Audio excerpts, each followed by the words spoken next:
Hopefully it's all correct.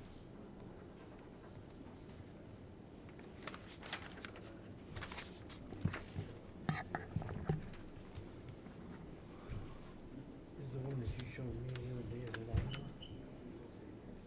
I don't know. What we got? I don't know. Got 1 minute.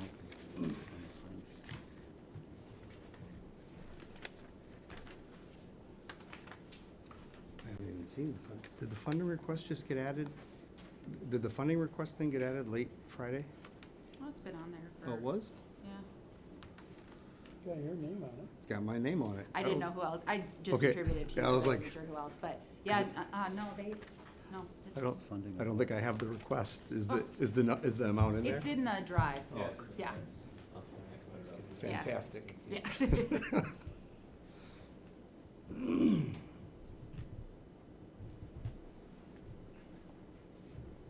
What funding? F, under old business. I have the same question. When did that get added?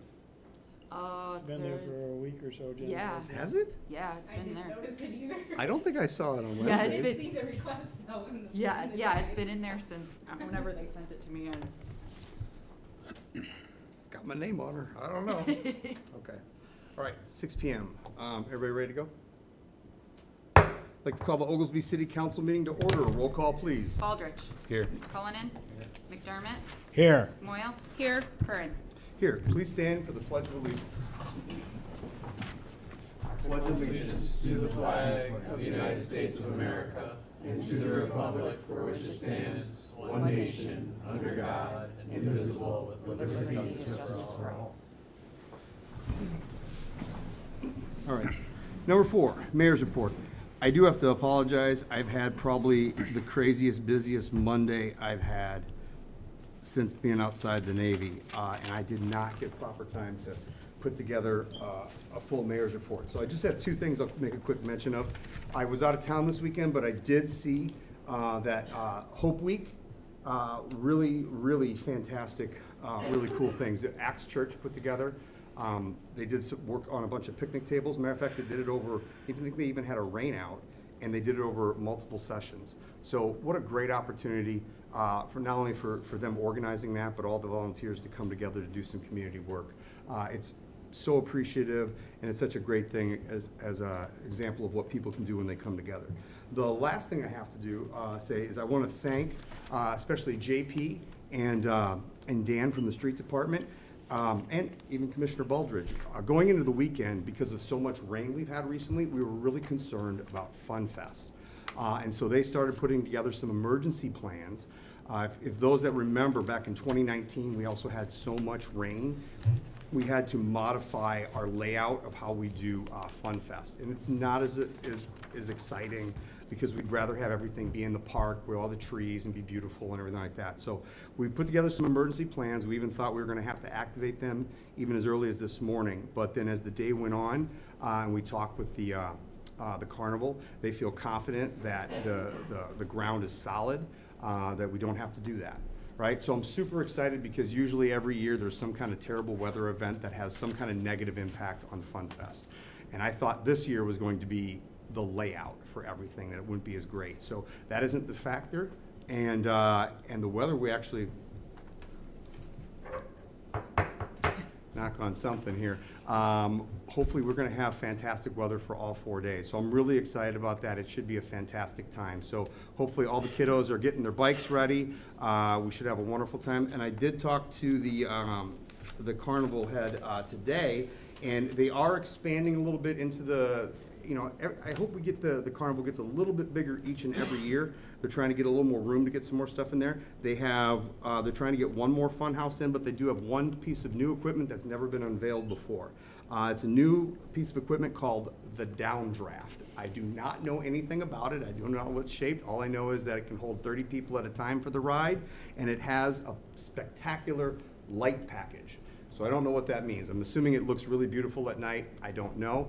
I'm excited to see it on Thursday night, because if it is something that's really great, I know we have Matt Klein does every other year or so, he does videos for us, and he puts these beautiful montages together, and I'm hoping it looks really, really great. And if it does, maybe I'll ask him to put another montage together for us for future stuff for Fun Fest. So either way, should be a wonderful week. That is all I have. Thank you. Number 5, public comment on agenda items only. Seeing there's none, we'll move on. Number 6, approval of minutes from the June 1st, 2026 regular meeting. If there's no additions, corrections, or modifications, can I get a motion to approve the minutes? I'll make a motion to approve the minutes from the June 1st regular meeting. I'll second that motion. Roll call, please. Baldridge, Aye. Cullinan, Abstain. McDermott, Aye. Moyle, Aye. Curran. Aye. Number 7, approval of minutes from the April 6th, 2026 executive session. If there's no additions, corrections, or modifications, can I get a motion to approve the executive session minutes? Were these reviewed last meeting? Yes. I'll make a motion to approve the minutes from the April 6th, 2026 executive session. I'll second that motion. Roll call, please. Baldridge, Aye. Cullinan, Abstain. McDermott, Aye. Moyle, Aye. Curran. Aye. Number 8, approve bills presented for payment in the amount of $230,417.26. If there's no additions, corrections, or modifications to the bills, can I get a motion for payment? Rich? Are you okay? Rich? Sure. Okay. I'll make a motion to approve bills presented for payment in the amount of $230,417.26. I'll second. Roll call, please. Thank you. Baldridge, Aye. Cullinan, Aye. McDermott, Aye. Moyle, Aye. Curran. Aye. Number 9, approve payroll for June 5th, 2026 in the amount of $81,714.84. If there's no additions, corrections, or modifications to the payroll, can I get a motion to approve? That I do have a question. I see the former clerk on here. Can you tell me what that's about? She's on this payroll. Okay. Yeah. Well, I believe we had discussed this previously, so, she's being paid as, I believe she's A being paid consultant. as a consultant. Yeah. And so she's being paid for the services rendered and, I suppose helping Jen with the financial stuff. We had talked about this previously in closed session. Do you have an amount of hours or what? That should be, that's Yeah. in the drive with all of the other, in the middle of all of the other, timesheets. I guess I have a question. So you're saying she's contract. Was she actually employed by the city when she came up to the podium them 2 times?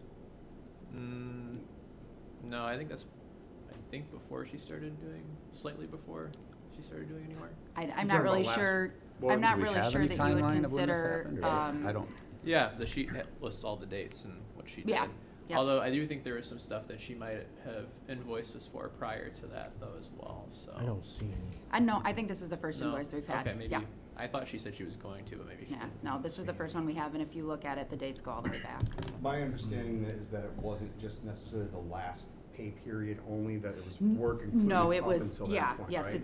it's several months' worth of work Okay. that she just turned She in would now. have been at the podium at the same time. Did you say it's with the timesheets? Yeah, I didn't see it. Yeah, I don't see it Be with the the same timesheets. time. I have it I in my never did. I email. looked at all the timesheets. I never saw anything like that. I have it in my email, huh? Is she done or is this continuing? She's effectively done. There's some things that her and Jen Selena kind of hash out, but, yeah. Is there any chance we could get a copy of this contract? There's not a contract, we discussed that already. But I will put the, consulting invoice in the drive No right now contract. for you. So she's not an employee, but she's being paid like an employee. Well, she's being paid not as an employee, no, because she's not receiving any sort of benefits or Is she gonna be anything like that. 1099? no, we had talked to, Paul about that, how he wanted us to do it. Yeah. And I had suggested 1099, but he said he wanted to keep her as a W-2 employee, so we went that way. Okay. On his She recommendation. says an employee. Okay. The invoice is in there now if you wanna. So she refresh. would still be included as an employee. It starts, I think it does start, it starts in November of Yeah. last year, so. That's your answer. So the question is, okay, so we got some information out there. I don't know if it needs to be reviewed at a later point or if people feel confident enough that they can approve. I mean, the work's done. I mean, it's not like we didn't utilize her. Do we want to approve the bills, or do we want to make an exception, or do we want to delay? It's been paid, hasn't it? Yeah. Yeah, we're always at payroll. Yeah, so I don't even know what we do these for. It's after the fact. Yeah, You're not gonna go that after doesn't make somebody any for a sense. couple $1,000s and tell them they gotta pay you back. I know that, so. I mean, how we do bills, I mean, let's be honest, it is kind of complicated because a lot of times the money's been paid out and we're approving it after the fact. But raising a concern if somebody has one though, the biggest thing it does is it gives us a means to track it better in the future. So for example, if the hour sheet was missing from this drive, we should really make sure that that's in there Yeah, next time. So that way that question it's doesn't now come up. in there. Okay. I don't know where, because it was in the middle of all of them, so I'm not really sure where it got to, but, Okay. yeah. All right, so we gotta do better about making sure that that's all in there for that. Okay. All right, do we have a motion to approve the payroll? I'll make a motion to I'll make- approve the payroll. I'll second. Roll call, please. Baldridge, Aye. Cullinan, Aye. McDermott, Aye. Moyle, Aye. Curran. Aye. Number 10, old business. A, discussion and possible action on zoning administrator. Cullinan, Oh, I was gone last meeting, so would you like me to? go ahead. So I just got some information in, it was actually very early this morning. I forwarded it to the council. So we have some stuff that we can talk about. I would recommend we talk about some of those details in closed session, especially the compensation of stuff like that. I don't think we need to necessarily, table it past the meeting, but if we want to table it past executive session, because we might have something to give the attorney to possibly draft or a different direction. So unless somebody wants to talk about it now, I'd recommend tabling it past. I'll make a motion to table the building inspector conversation. I'll make a motion to The table it. zoning administrator. Zoning administrator, I'm sorry. To after closed session? No, I No. just, But you don't want to, The problem No, is I'm that not. I could see if we're gonna ask Pat to write something up, then we that's can't why I'm do saying it it should after be the after executive session. executive session then, if that's the case. So we should wait, we should table it for another day. You mean after I'm executive tabling it, session? No. if you guys wanted to vote Table for it. that. Because it'll take another 2 weeks before we can officially give. I them think we have direction. some confusion. I think Rich is I think I moving to made a table motion, it but- permanently. That's correct. Permanently? Yeah, Yeah. the discussion What he's saying. on I say zoning we should table administrator. it. We can go in there and talk about it. I table it for tonight. It's, Okay, I have Yeah. one to table it for tonight. Is there a second? I think And I Meg will- seconded it. I'll second it, Hmm. Okay, I 'cause we don't- can't well, we really, can talk about, I don't know if I agree with, I think there could, because right now they're hurting for something like that, and I think that just puts it another 2 weeks. My recommendation would be table, but if somebody has another thing, I do have a motion in a second. I don't think we are necessarily obligated to do anything after closed session, but I think giving ourselves the flexibility I would agree. to do something would be I would agree. advantageous. the You have a problem, comment? If we're gonna make modifications to an ordinance, we can't appoint anybody tonight anyway. We No, would need but- the ordinance. But technically, we can't just start creating ordinances. We have a rule that we're supposed to direct the attorney to update. But is or that done by modify. council vote? Because I feel like we've directed them It's- in closed session before Yeah, to. we have when it comes to certain things with, Good point, Hillary. that is a good point. I think you could directly Because in we, closed we session. do that when it has been things that's been like, the union contracts and stuff like that, because, so it's kind of in a wiggle room area. Well, if But that's we can- fine, I If we guess. can direct them in closed session, it's fine. Okay, all right, so we got a motion and second on the table to table it for tonight. Roll call, please. Baldridge, aye. Cullinan, Aye. McDermott, aye, Moyle, Aye. Curran. Aye, okay. B, discussion and possible action on Connecting Point Computer Center Service Agreement, Cullinan. Okay, well, I also wasn't here for the discussion that transpired at the last meeting, and quite frankly, I haven't worked up the mental bandwidth yet to watch the 36-minute video, so from what I am aware, there were some concerns with not necessarily anything with the Connecting Point contract, other than having kind of a a connecting point be serving as kind of a global administrator on it. I think Jason had emailed, or he had been in contact with Tom Hancock, and they said, Connecting Point said that they could handle all the global administrator responsibilities for an additional $250 a month. That's fine with me. I really don't care. It makes my life easier, but I do think, I mean, it's still $250 a month and it adds up. So, I mean, if that's the direction the council wants to go, so be it. I really don't care, but we do need to get the computer service contract, IT contract, whatever, done. At the last meeting, I guess, since I didn't watch the whole thing, was the police server thing voted on at the last meeting and passed? Police server. There's, Mike Yeah, you knows more brought about, that up, there's a warranty on a server in the police station, and you have to have, it has to be under warranty to get updates or something like that. And so I actually, in the folder from the last meeting, I had put two things, and I said one was the police server thing, which is kind of a whole separate thing, and then one was kind of the IT agreement. And so I don't know if the server warranty was done at the last meeting, voted on at the last meeting. It definitely wasn't voted on. I don't think it was even discussed, Austin. No. Okay. Okay. I'll wait till everybody goes around. What you said is mostly accurate, but I did get some other things from Tom, so it's about 95% accurate, but I'll correct everything. We'll go around the room though first. Hillary, do you have anything on it? No, last meeting I agreed that we should go with the 3-year. We did not talk about the server Oh. renewal. Speaking of the 3-year, Pat did say, email me and said something to me about not being able to do the 3-year because the Goes beyond your contract term. can't go past this council. There are so- certain contracts you can approve to go beyond your term, employment contracts, Yeah. water purchase contracts, electricity purchase contracts. There's about 10 of them. This does not fall in one of those categories. So unfortunately, you're limited to the end of your term, Even if they're giving us a deal. even if they're giving you a good deal. Okay. I'm just trying to keep you All right. legal. How does that work with Test? Because we ran into that same problem with Test technically. Well, that might be a water contract that is Public in one of the Works. Public exceptions. Works, I okay. mean, I'd have to look at the contract and could tell you more, but Okay. So I I'm not remember that- trying to open up a can of worms. No, I'm no. just here to I- try to point you in the right direction. I'm just looking for making sure we're making the best decisions we can for the residents, and obviously I think it's a good one, but we'll go continue around the room. Mac, do you have anything?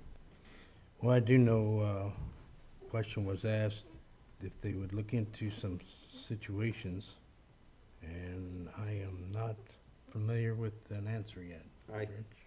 I can update that, but I think I sent you guys the email of everything I had, but I'll update that here in a second. Rich? I really don't have anything to say on it. I received an email today at 3:16 PM. I haven't had time to go through it and figure out how to respond to it, so I really have nothing on it tonight. Okay. Not sure. So the things I wanted to update is after the meeting was over, the next morning, I actually had Tom Hancock from Connecting Point reach out to me. Cause he saw the meeting, and one of the things he talked about, he says, hey, I know you were concerned about if that would have to increase the cost for that kind of service and stuff like that. Just so you know, we will take on that service for no additional cost. That will be part of your already agreed upon cost. I said, that's fantastic.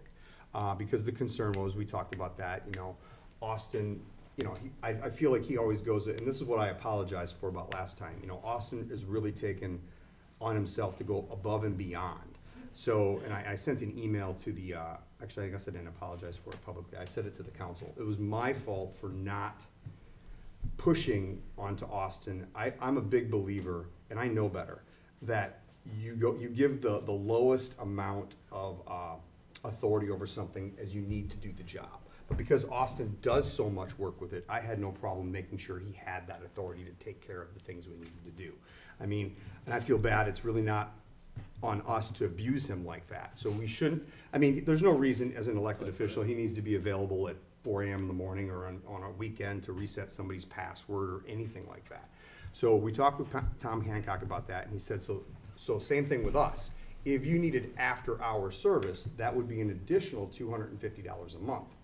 However, regular days from 8 AM till 5 PM at night, if you need someone to reset a password or you need administrative services, that's included in your cost completely. I said, that's fantastic.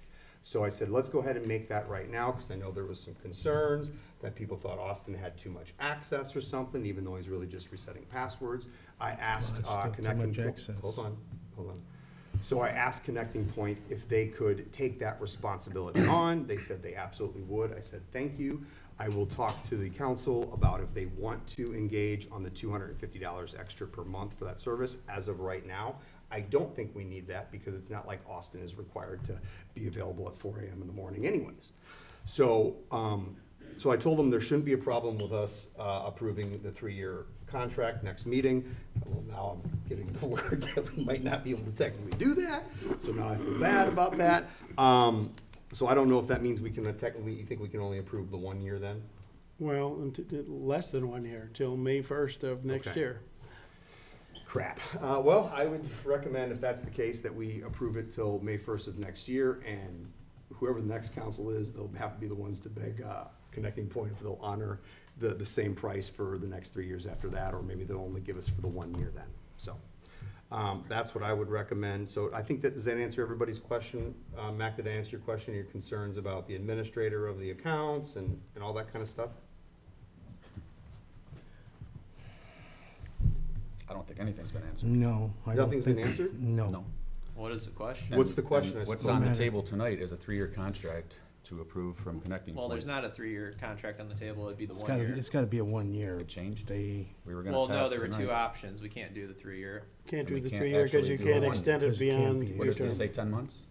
Yeah, It does? well, it says a year, but it'll have to be changed to 10 months. The date will have, so Okay, we'll have to well- approve it to change it to the Sure. day of May 1st or whatever it Whatever. is. I just Okay. don't know if we're following the rules, or we're changing them up, or just going to fly, or Well, how's I it mean, I work? didn't ask for a 10-month quote, so Okay. well, I would suggest then we we're get not everything prepared to- written up and let this council look at it and then go from there. there's a monthly 'Cause, amount, it's $3,200 a month, so it's gonna be that for 10 months. Okay, who's got a calculator? You got a calculator? $32,000. $32,000. Yeah. Yeah, thank you for the calculation. That has- I think it needs to be drawn out and let the council see it so we can approve it correctly. Okay. Plus other things have been brought to attention. Okay, Thank is you. there Well, any? how about, I mean, are there other questions or concerns or anything? Yeah, I Like I guess- said, I wasn't at the last meeting, so I know you would. I thought the main concern was. I heard maybe a few outlandish things, but Well, I thought the concern was about the administrator of the account, which I think Sure. we've answered that. We thought there was a good deal on the price, but now we're being told that we might be only approved 1 year, so I think that's answered. I don't know if there's anything else out there that needs a question. If there is, we'll answer it. If not, I know we had a motion, but we didn't have enough but we might have enough to pass it tonight, so I don't know. Does anybody have any other thing they'd like to ask on the topic or talk about? My suggestion might be that you approve the contract, subject to it being revised to terminate on May 1st of next year at $3,200 a month. I think it's a great idea. perfect. If there's no other comments or questions, if somebody wants to make that motion. But then do we wanna do this global administrator rider too? Do So we I- tack that on? So what I did, I don't know if we talked about it specifically, but I read your comments that you gave me to read Yeah. off, and that was in there. And I think the answer that I thought we did talk about it was because the amount was so small that you can. 'Cause Oh, wasn't it yeah. like $3,000? Yeah, That's it? yeah, probably. It's just a yeah. service Yeah, fee. you're I think you right. can It's the same thing with the the warranty on the server. I don't think Yeah. that needs a council vote either. No, because it's such a small amount. I Yeah, think yeah, you yeah, can just- Now, if it was a $25,000 Sure. cost or something like that, it'd be a different story. So I think that's Okay. what we talked Yeah, about. we can handle that. Okay. Yeah. Well, if there is a motion on there, I'd be willing to entertain it. Yeah, I'll try and remember what Pat said. I will make a motion that we approve the quote given to us by Connecting Point Computer Center for IT-related services in the amount of $3,197.74 a month, subject to a revision They have for- it terminate to terminate at the end of this council in to May 1st of next year. May 1st of next year. Okay, is there a second? All right, if there's no second, that means it dies due to lack of motion. All right, What is the server thing? The server Oh. thing is, so there's a server in the police station. It has to, in order for it to receive software updates and a number of different things, it has to each year have, like, it's I think it's like $2,000 some dollars. There's a $2,000 some dollar warranty that needs to be paid on it every year, in order for, to receive security updates, to obviously if something went wrong with it, to, Okay. you know, be covered, so forth and so on, blah, blah, blah. And so last year, I think we actually voted on that, and we approved that, as well as this, but, that can be handled outside of a council vote, cause it's such a kind of small number. Okay. I apologize, I thought we were done with questions or whatever, No, so I that's wasn't okay. trying to, so. No, that's Okay, so fine. there is a motion, was not the question I answered? didn't know if there were two separate. I don't think they need to be, is the Okay. thing, because it's such a small amount for that. Yeah. So there is a motion on the table, is there a second? Okay, so motion does die due to lack of a second. Okay, I'll have to try to handle it next time, I guess. Okay, C, discussion and possible action on economic development transparency ordinance, Baldridge. I moved to table that. Okay, does Okay. anybody have any discussion on that, or or if not a discussion, if somebody has a second? I'll give a second to table it. Okay, nobody has anything else? Got a motion and a second to table, roll call, please. Baldridge, Aye. Cullinan, Aye. McDermott, Aye. Moyle, Aye. Curran. Aye. D, discussion and possible action on using TIF to eliminate lead lines and improve the infrastructure on Walnut Street, McDermott. Okay, everybody's aware that we have so many lead lines we gotta pull out. I started to bring this up before at the last council meeting. The thing is, Walnut has a TIF. We can use the TIF to help pull out the lead lines, work with the electric on the light poles, and redo the sidewalks. And I don't know, I'll bring this up as a possibility. As you're going to 39, the overpass is pretty bad, and trying to get motor fuel tags. I don't know if that would include all the way out to there, but that is Walnut. Would we be able to work on that? If nobody wants to do the lead lines and the electric and the sidewalks. It's just an opportunity. It is in the TIF, and there's possibilities we can use it in various ways. We need to improve the city, and be definitely a way to do it. Okay, Baldridge? In the past, former clerk Kleinert and a few of us had looked into an ITEP grant. I believe you're looking into that again to resubmit that, so there's a Always. possibility that it could be an 80-20 split, I believe, to do either out by the hotels and the restaurants areas, Right. and also downtown here. I believe our example was, or idea was to go from this corner over here down to like Oscars and put in Yep. new and street then go lights the and other way. put in a Yeah, we talked about that. walkway across from the city parking lot over to Seneca Square for safety purposes, but do you know where that, it's, probably won't. We're doing September is when Yeah. we open up the Okay. application period, so we don't. And I know we we've do have tried a it, Previous application Yeah. to base it off of. we did it again, so. So would you recommend that we move forward with TIF money and do one section, possibly not the section that we put in for? That would probably be the best way to start. I would not do a sidewalk project prior to replacing lead lines if there are Right. in that stretch of it, so. And they also got the electric that needs to be redone Yeah. too. We can get it all at one time. Do we know for a fact that that's an eligible activity under the TIF district? I do not. Okay, so that would be a question. And I don't know how much money's available even, or what the cost of this project is. I think those are all things that need to be looked at. Would this council want me to look into something like that, or? I believe you should get some prices and let us know Yeah. exactly what it's gonna entail. Funding in general, there is, IEP loans, however, due to the size of loan fee, you likely would not, qualify for the principal forgiveness.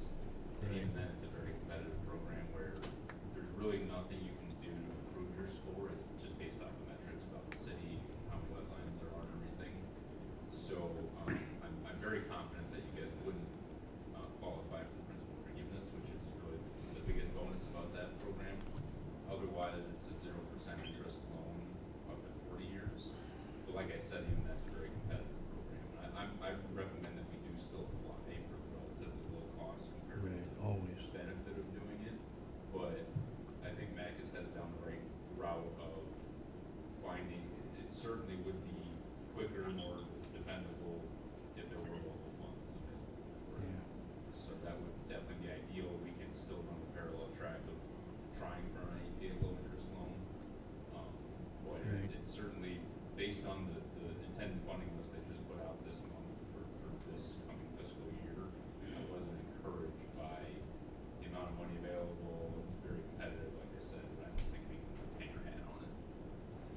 Not only that, we have that up on 39, that's getting pretty bad, in the motor fuel tax. And that one, there's actually, that's a federal aid eligible Yes, I know. road. So actually, for that one, I wouldn't recommend that MFD. And what we Okay. talked about previously, Thanks. that federal aid money gets allocated every year. Right. Where with the spray patching that was done, I think that's bought you some time to let that fund continue to grow. I think you'll still be in a position where you have to borrow against future allocations of that federal money, which is what was done through town previously. So it's totally doable, but then you wouldn't be able to count on additional projects funded by that. With fund that, for many years. That's probably With a good that, idea, thanks. 39 needs to be fixed. I mean, that Yes, it road is does. terrible. People are, it's hazardous, I think. Right. Do you have any numbers on that or any possibility of time? Estimated it was around $1 million to resurface the entire, both approaches and the intersections. And that was Basically, with they're- quotes? Did we have multiple quotes or? We did not No, go, there's didn't no. get any quotes, that's based on our. Engineering yes, estimate. engineering. Can we possibly get some multiple quotes on that and Yeah, I can figure get out quotes. how to have it done I right? mean, if you guys, it certainly, it's a fairly simple thing to pull a bid together, but it's $1 Yeah, million. but once you So do, that's one of the few roads that federal aid money is eligible for, so, it would be kind of a waste not to use it there. So, We would have to have all that stuff prepared to send in for 'em anyway, right? So can we get moving on Yeah. that and make sure that it's ready and yeah, prepared? I'll get it, I'll get quotes. I think the federal aid money is, you can use it, I believe it's every 2 years, either 2 or 4, it's not every year you can use it, so we can put that in the hopper of, you guys definitely wanna move forward with the next cycle of money, this next cycle of funding that they're gonna do, with that fund. Yeah. So it's not gonna happen this year, Well, might not even happen next year. The road's not gonna go anywhere. It's Right. not gonna fix itself, so, I No, mean, it's we'd be not. doing a bad thing here not to address that in our term, so. Well, we gotta try, that's the thing. And that was the plan, it's just a matter of getting that fund a little more allocations coming to it and, getting to the next cycle where you can actually use that money. Maybe I'll try to dump on some, Let's keep get around everybody, get an Officials, and opportunity get to that say going. something. Go ahead, Colin. Nothing. Hillary? I do really like the idea of trying to find some kind of direction or some kind of council consensus of projects that we want to address, because there's some Thanks. really large infrastructure that we need to have a plan for, because if we bad. want people to come here and start a business, it needs to look a little prettier and cleaned up, and we need to really focus our direction on that. So I think that you should get all those numbers together and we'll go from there. okay. Okay. So we're looking All right, at- a couple things, a lot of things talked about there, so we try to touch on. A couple things, I do agree, I think you're definitely on the right track to use some stuff. For the most part, that's a relatively accurate statement in here when it says to eliminate lead lines. The thing I don't like about that wording, though, is it makes it look like it's going to eliminate all the lead lines. So, and I wasn't here, it was 2 meetings ago, you said something online that lead's everywhere in the city. It is not everywhere in the city. There's an estimated 166 connections that still possibly have lead. That's out of our 1,900 connections that we have. A decent portion of them are on Walnut Street. All the way right? down. So, and that is where the TIF is. That is not all of them, though. I mean, so the older areas of town that is south, there are some of the blocks that are south of Walnut Street that would not be in the TIF. So you would not be able to use TIF funds to eliminate all. However, I do think it's a good aspect to do this. I think we have a requirement that we're supposed to knock out 7% per year. So I do like the idea of using TIF funds for that as a way to fund that. That'll give us a good jump lead start on that. And at the same time, a couple different things with this. So the underground electrical in our downtown is very old and it's very antiquated.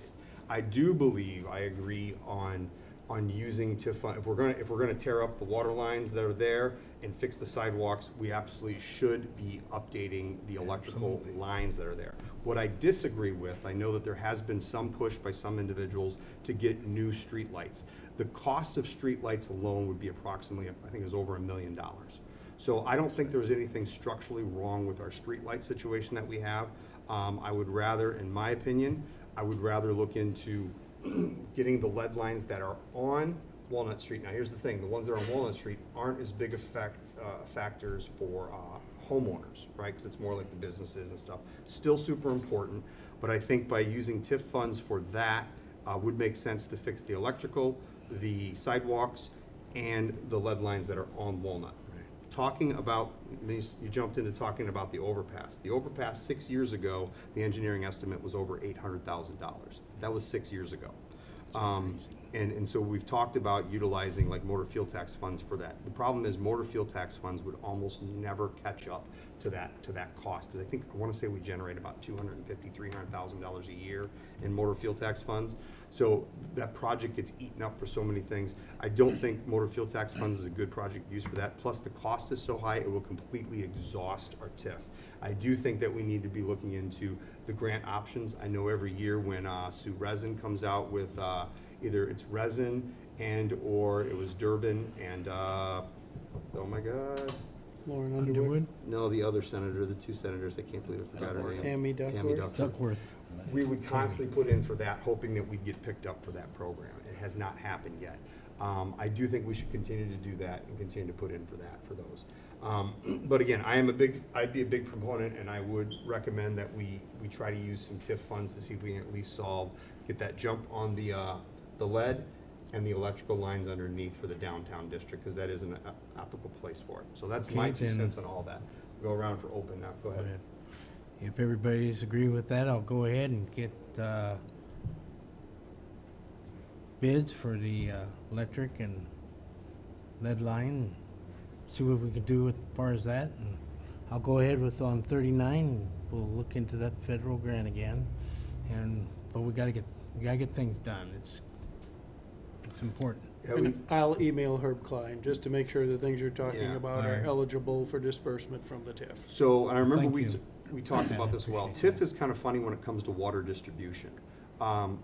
End user electrical, it's not so bad, but when it comes to water distribution, there has to be something that, it's percentage based depending on how much that serves when it goes through an area or something like that. So water distribution is a little goofy when it comes to TIF, so we probably do need to find out how much can be eligible. I don't know the best way to go about that, if we should go via quote, because now we're not talking just lead lines, we're talking sidewalks, lead Electric lines, electrical. Electric lines. I don't know if that needs to be a general contractor bid, or if we can do that via multiple quote. I'd probably defer to the engineers when you're getting something that's kind of complex like that. It's not one person that'll do it. Well, yeah, Do you know what I mean? So if you go to No. a bid, I don't know that, are you obligated to take that bid if it comes in under that engineer's book for outside of a reason? I would say no. I mean, you have a duty to accept bids that you find meet the qualifications, but we can argue about whether that's happened a million times. we do have extra rules that come with TIF TIFs. funds as well. We have prevailing wage that has to be a requirement that's part of that when that gets done. It becomes a little bit more complicated, so not saying it's not doable, but I would recommend that we get some, engineering, some guidance on that, the most economical way to do The it. best case would be to bid it as a single all-encompassing project and take care of all that work.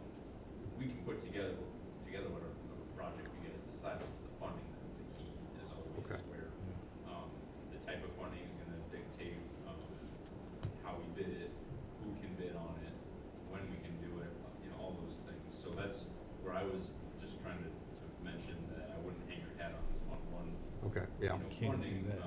source, and that if this is a really, really important project to the city, I think it is, that you guys look hard at the current funds and what can you afford with local funds, and then like we talked about parallel tracks, looking for other funding, but, Yep. I hate to see us sit here and hope for an IPA loan or a grant or something, get a year down the road, we still have nothing to show for it, nothing back up. That's just my 2 cents. I'd be curious to hear what Herb has to say. My guess, he's gonna say that the electrical's fine, the sidewalks are fine, but the water, it's gonna be based on a percentage. I bet is Okay. what it is, and then we'll have to talk And about that. If you can't lump it all into one project, then just the order of operation, Yep. or the lead, I would do the lead lines first, and the underground utility work first before you talk about a sidewalk project. Absolutely. Yep. So you're But not I, tearing up the. Yeah. but I would agree, it's probably a good process to start, and we start looking at that, and then we Right. get something together. Does anybody else have anything else on that topic to talk about or concerns? Because I don't think we have to approve anything tonight. but No. Anything on the I just discussion? wanted direction. Yes, sir. Where do you want to start? That'll depend on where you want to go. What do you mean, where to start on Walnut Street? Right. Lead lines, I think, I was would- the Well, answer, right, Lance. So if you're gonna do the project, Yeah. That's a great, I don't have, I mean, I could shoot from the hip and say a number, but, or someplace, but I don't, unless you had a recommendation of where you think is best. Well, I'll look at all options and I'll try to. Is it all on the best. TIF? Yeah. Let's start there. Yeah, it's all the way down. Okay, thank you for It's that, all Lance. Walnut. I didn't know off the top of my head. Yeah. Yes, It is. Walnut, so where it gets confusing is, if you remember, we took some things out of the TIF for North Columbia. Remember, there was like three, Parcels. there was three parcels that used to have some of the commercial developments up north, and we removed those because we would have had to include too many residents. It was like another 300 residents or something like that. Some wide number, so we decided to do that. So right now, the TIF is limited to pretty much the industrial areas in the city and all of Walnut Street. And it's the minimum amount of residential homes that we could still get that done in. So that's why I wanted to make sure that we let people know it's not going to solve all the residential homes from the TIF from that. No, it's not. Okay. Gonna have to try. Right. Anything else on this? No, that's it. Good stuff. Okay. E, GIS presentation for street, sidewalk, and utilities. McDermott. All right, guys, this is very informative. I have the gentleman here. If you'd like to come up, Dave. You need plugged into the. Can I plug into this too? You can. He's gonna need up on the board. I think there's a button. You hit, flips it to- Yeah, but. Does that not work once? I think it has to be once he plugs it in. This is something that's really I don't know if it'll miss it. informative. That four button don't It'll work give anymore? us an idea of the sidewalks, streets, and utilities. Yeah, Feel bad. I'm not entirely sure how that works. to be Steph and Ellie honest. installed that. We're gonna have to give them a call, I guess, how that works. Yeah. Okay, so we don't have that? You wanna, I thought he could switch it from the Oh. podium. so I thought it, so, too. I so, thought that's what this did. yeah, but it just messes with the live stream. It doesn't actually do anything up there. Oh, crap. I So- hit so many times, I don't even know what the live Yeah. stream's showing now. No, the live stream's back on that, but I don't Okay. entirely know how to get that necessarily up there. Is there a button? Is it like a, I thought there was a thing there. There's a button there supposed to be. Can you get it on You your? got a button there, too? If that doesn't work, the email to you. yeah, if you email it to me, I can get it up there. Just display it up there. Yeah, that would be good.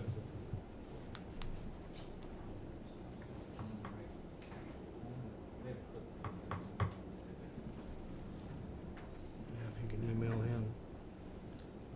Austin should have. That it. just does the live stream. I have no clue. I know there's a thing there for it, though. I don't know what that does. Thing is, he's got it plugged in. Really hope we can get that up there.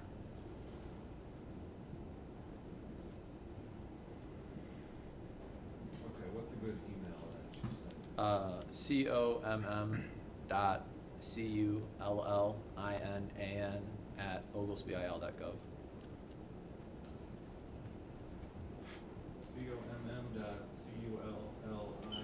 COMM.CULLINAN@oglesby.gov. oglesbyil.gov. Oglesby.il.gov. Yeah, same as mine, just different name.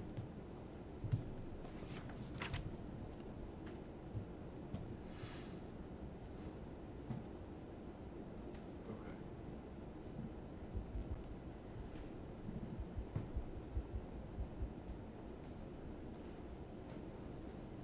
I know you were asking before about how many houses have sidewalks and everything, and wanted an accurate of them.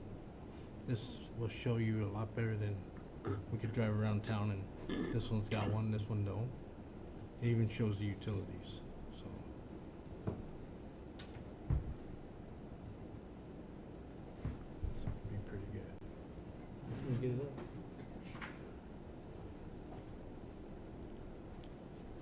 Do we want to talk about F in the meantime?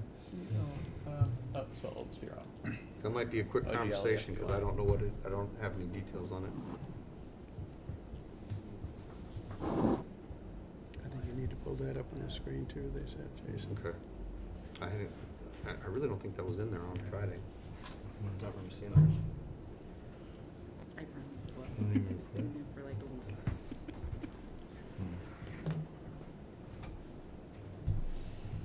Sorry, Dave. My fault.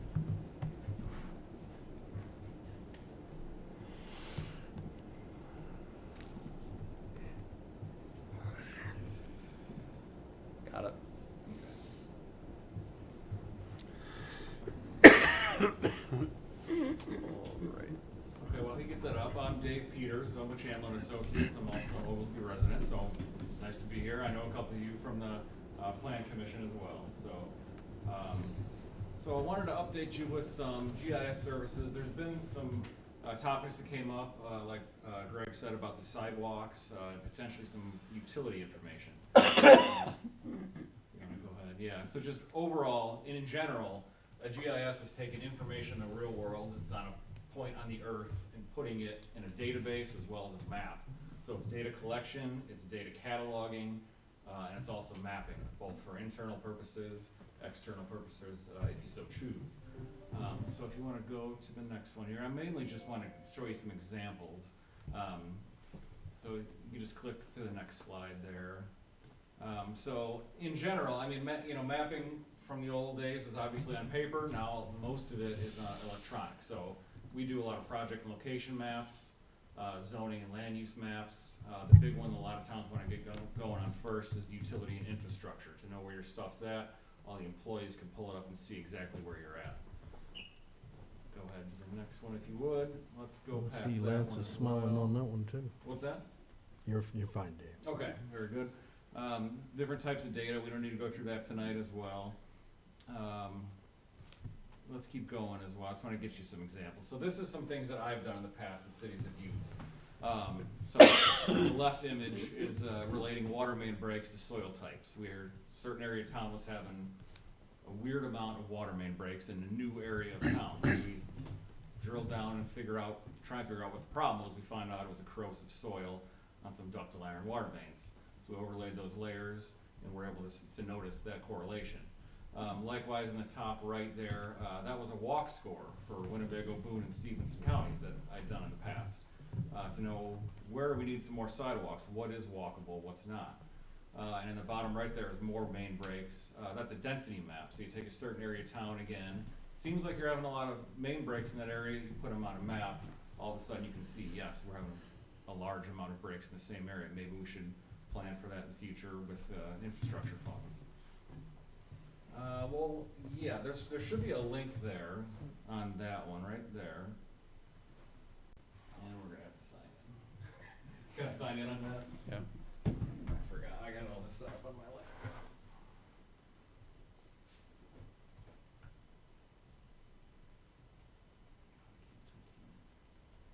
Let me see if I put my hand up there quickly or not. Okay, we're good.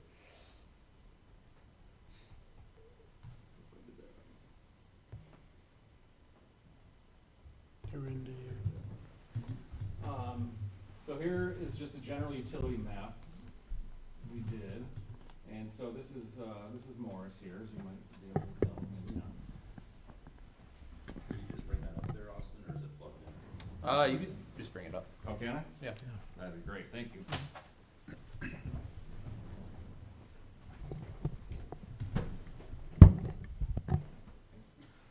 So this is the water system mapped out.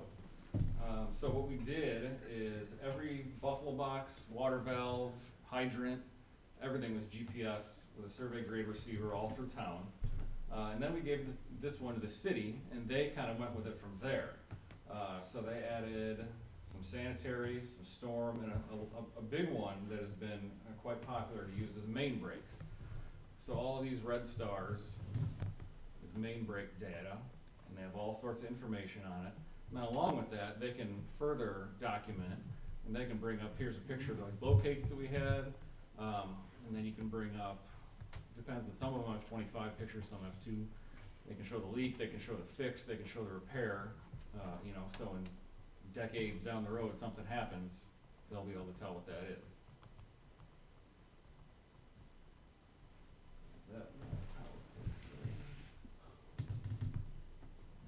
Maybe just refresh it if it doesn't come back up.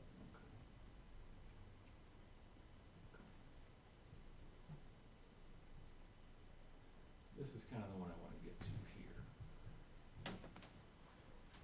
So these are all the areas that we kind of work in. So ArcGIS field data collection, that's what I use out there when I'm collecting this data. Any kind of data that you want per the piece you're collecting. So let's say in a hydrant, you collect what type of hydrant it is, the cast year, the manufacturer, that way you can pull up a query and say, I want to see all the fire hydrants in town that are older than 1950. and then you can bring those up and prepare for replacement on that end. Zoning maps, like I said, utility maps, drone aerials, you can go out and fly a drone, and then load that imagery right into the map that you can pull up on your phone, on your computer, anything that you like. So here's a couple more.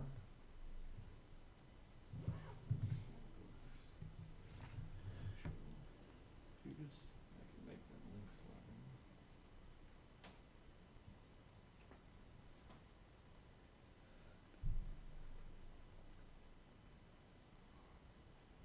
So this one is kind of what the end goal would be utility-wise.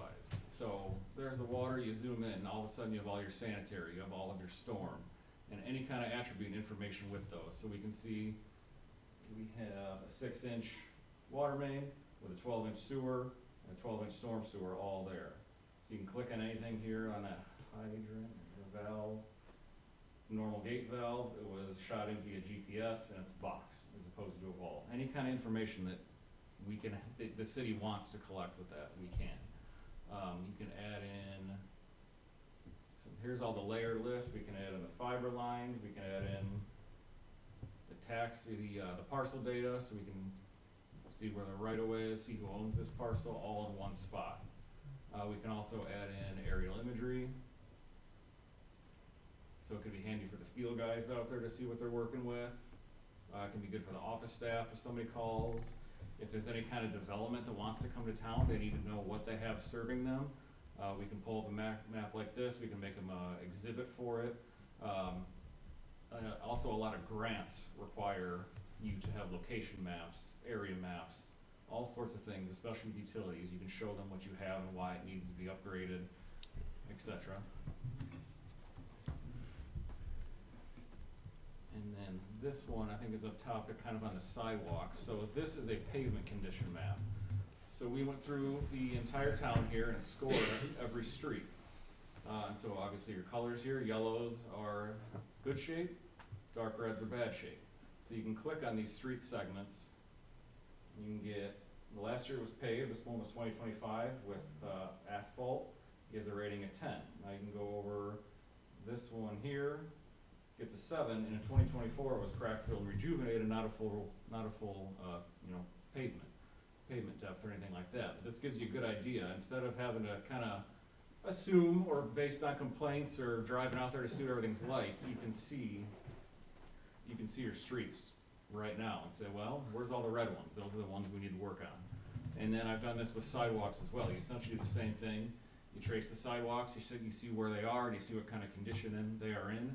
So if somebody calls, you can check on your map to see is that accurate. Prepping for replacement of those sidewalks, adding sidewalks that don't currently exist. It's all kind of right here for you.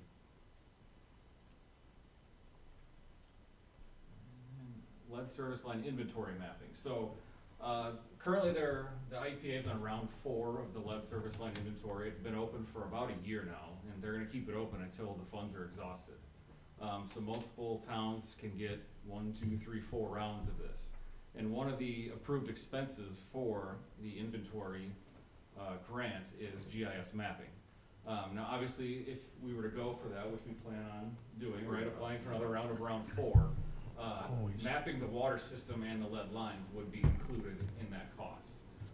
So it theoretically would be a way to get your water system taken care of with no out-of-pocket costs from the city. So that'd be a benefit, kind of a kickstart to the GIS world that way.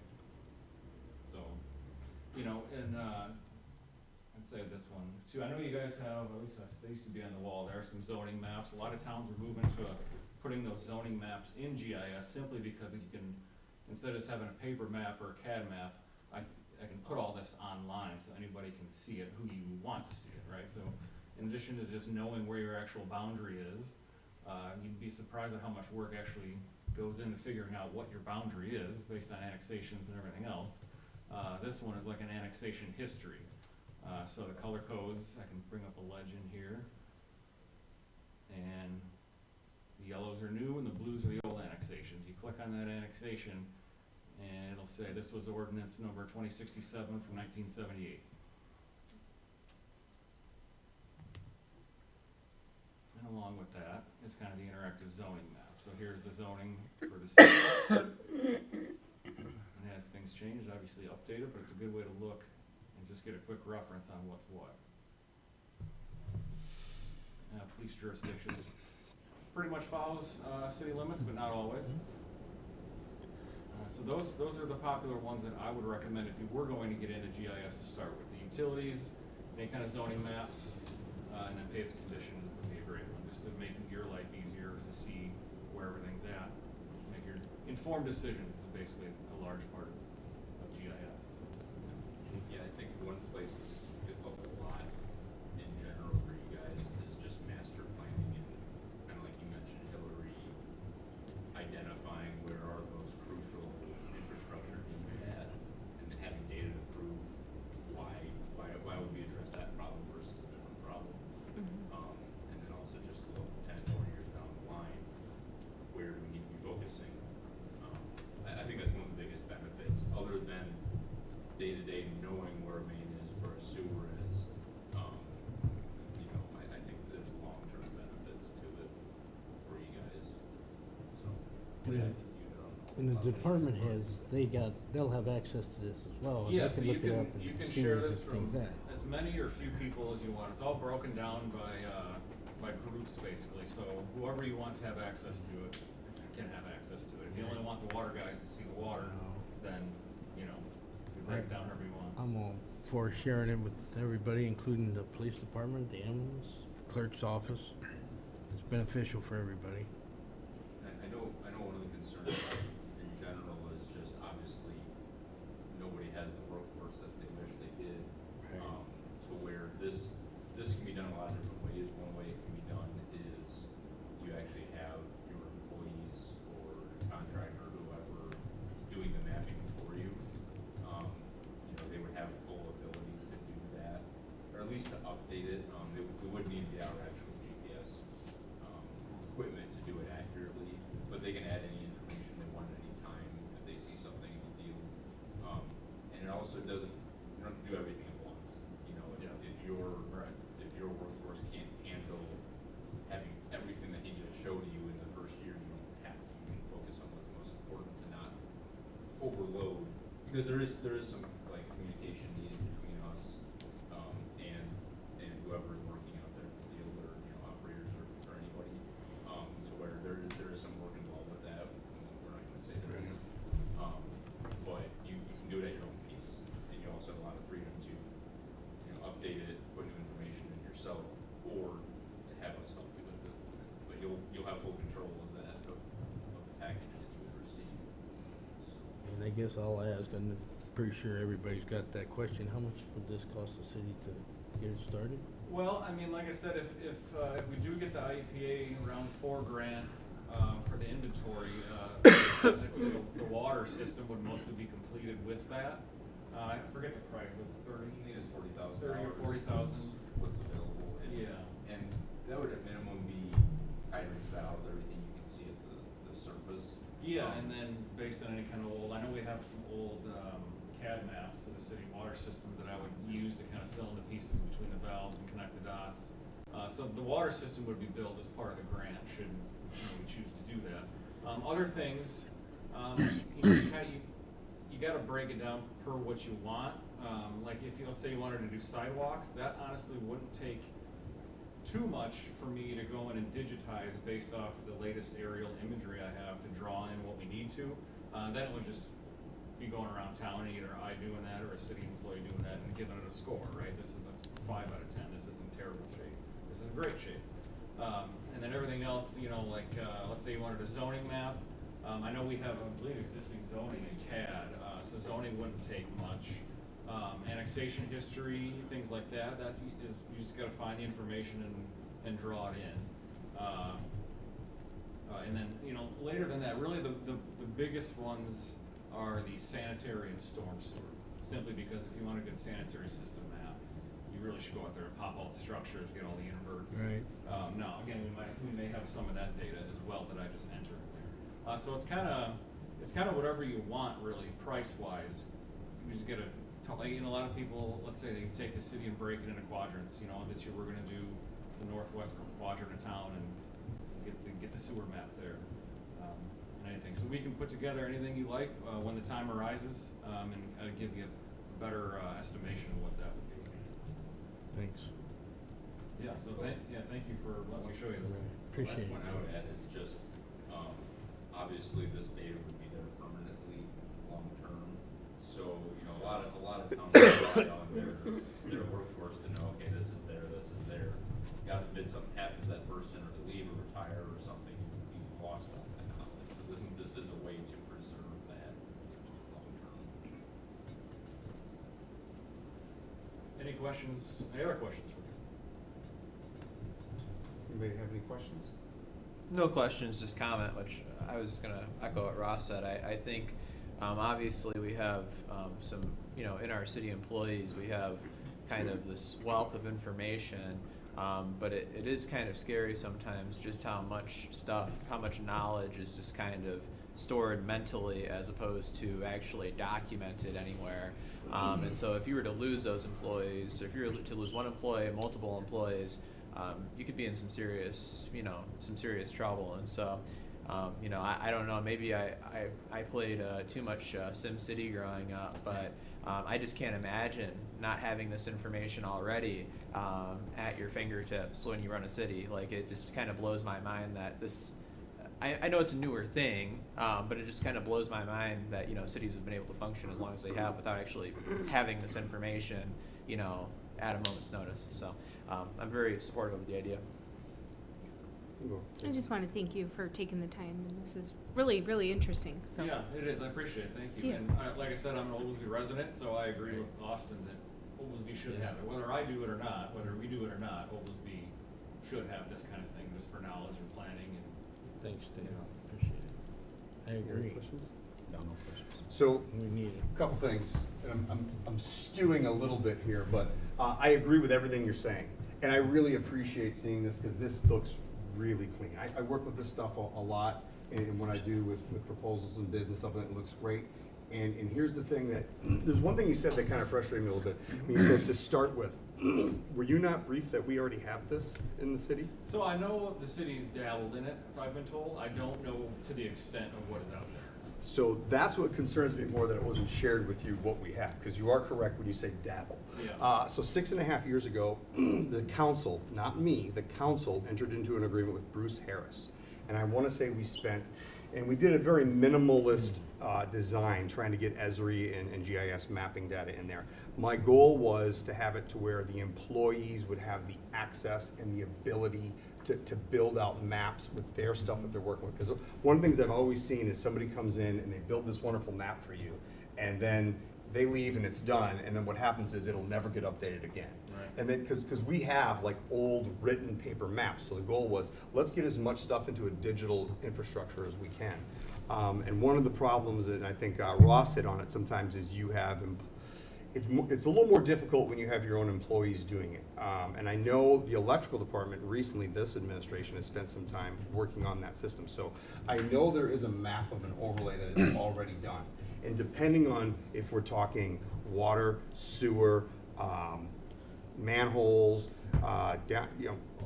different things, poles, we have matter of fact, we even spent $1 per pole when we had our poles looked at. So we can get all the poles would be GIS mapped, so we had all that stuff there, and then the electrical lines would go between there. The electric department would put in what the transformer numbers were, and all that kind of stuff. It was supposed to be a way to track maintenance, and believe me, I got incredibly frustrated as commissioner when you would find out, oh, excellent, 6 months have gone by, how much was done? 1% of the city got mapped. What? So you start screaming at employees, you get mad, you start writing things up, and then 3 months later, you get 2% done. So it's incredibly frustrating. So we have spent money on it already. We should have a base to be able to input stuff in. I am in agreement. I don't know if I like the idea of hiring complete outside to do it, but if that's what needs to be done, I'll let that be within the commissioners to decide. I always like the idea that the employee should be held responsible for maintaining it, because I do agree, when employees leave, we've run into that problem. Who knows what was done, what was modified? And when you're working off of maps that were 70 years old or something like that, which is some of the sewer maps. The sewer maps we have are up to 70 years old. Yeah. It's rough, it's Yeah, challenging. You're right. This is only as good as the information you put in and then the information you maintain.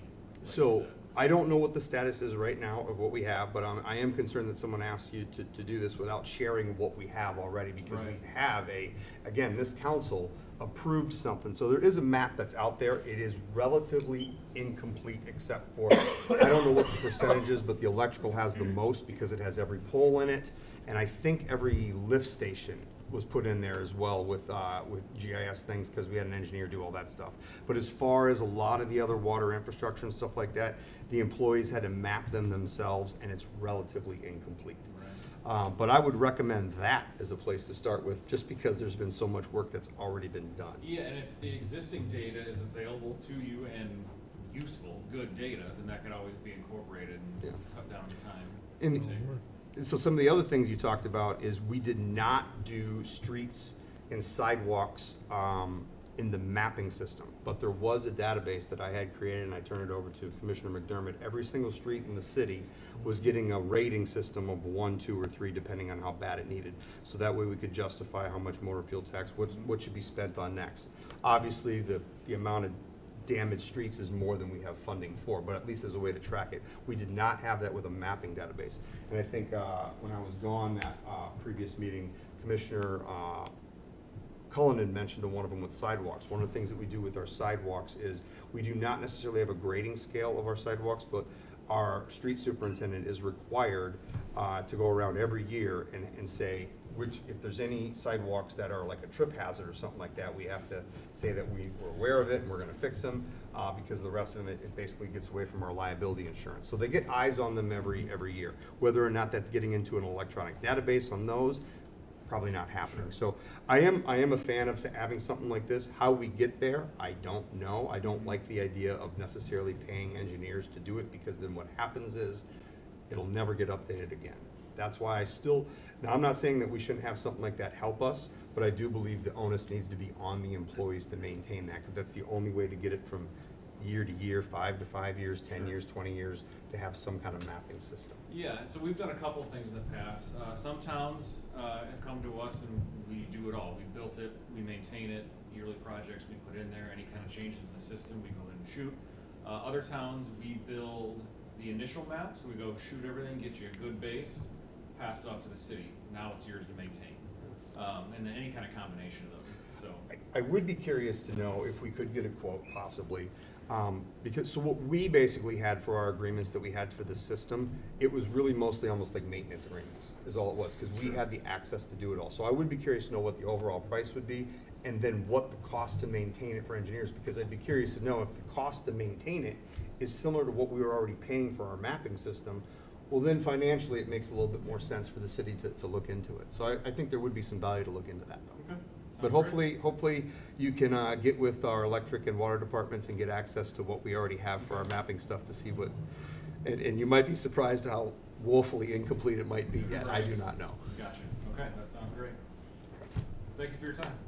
Thank you. Thank you, I Appreciate it. appreciate it. I'll give you your computer. Do Anybody that. else have any other comments on that at all or anything? Thanks.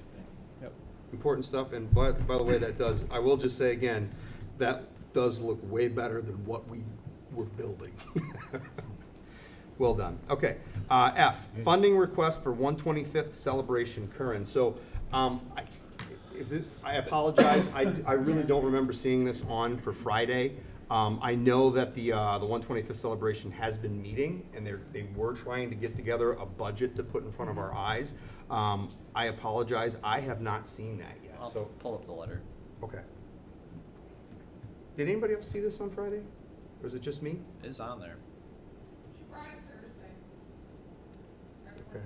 The edit history for the agenda says it was put on Thursday. I apologize, I did not see that there. Oh, that's a lot of words. Want me to read it?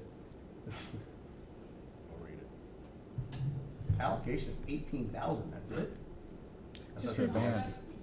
Oh, the band. Is that volume 1 of 13 or something like that? You want me to read it, or? I can read it if it's too many words for you. Are they asking for us to, I guess go to the thing, are they requesting us to approve something tonight? That's the important. Yes. Oh, Press up to 18. That's not, is everybody else has anybody else in the council not seen this yet? Let's just read the whole thing.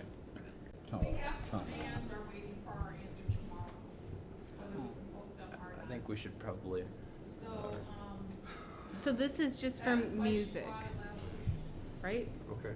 Well, Commissioner Cohen, do you wanna- do you wanna I read think it? it's probably beneficial that we read it so we know what it's about. Okay. It says, Dear Mayor and members of the Oglesby City Council, the Oglesby 125th Celebration Committee respectfully requests the City Council's approval of a budget allocation of $18,000 for entertainment expenses associated with the city's 125th celebration in 2027. This funding request is intended to cover the costs of musical entertainment, including sound and lighting services, for the celebration weekend. Please note that this amount may not include the cost of a stage if one is required. At this time, the committee is continuing to evaluate and develop budgets for other celebration activities, including the 5K race, parade, cruise night, family activities, and other planned events. This request is specifically for the entertainment portion of the celebration, as securing quality musical acts requires commitments well in advance of the event date. Based on our research and discussions with entertainment providers, we anticipate the cost for a quality band on Friday evening and another quality band on Saturday evening will be approximately $8,000 total. Additional funds would be used to secure smaller acoustic acts, duos, and other musical entertainment throughout the daytime hours of the celebration weekend, as well as sound and lighting services necessary to support the performances. The committee is requesting up to $18,000 to provide adequate flexibility as we continue discussions with performers and sound providers. While we are hopeful the final entertainment costs will be less than this amount, we believe it is prudent to request sufficient funding now so that we can secure quality entertainment and avoid losing available acts due to budget limitations, rising costs, or scheduling conflicts. Additionally, approving these funds early will allow the committee to begin booking entertainment well in advance of the celebration.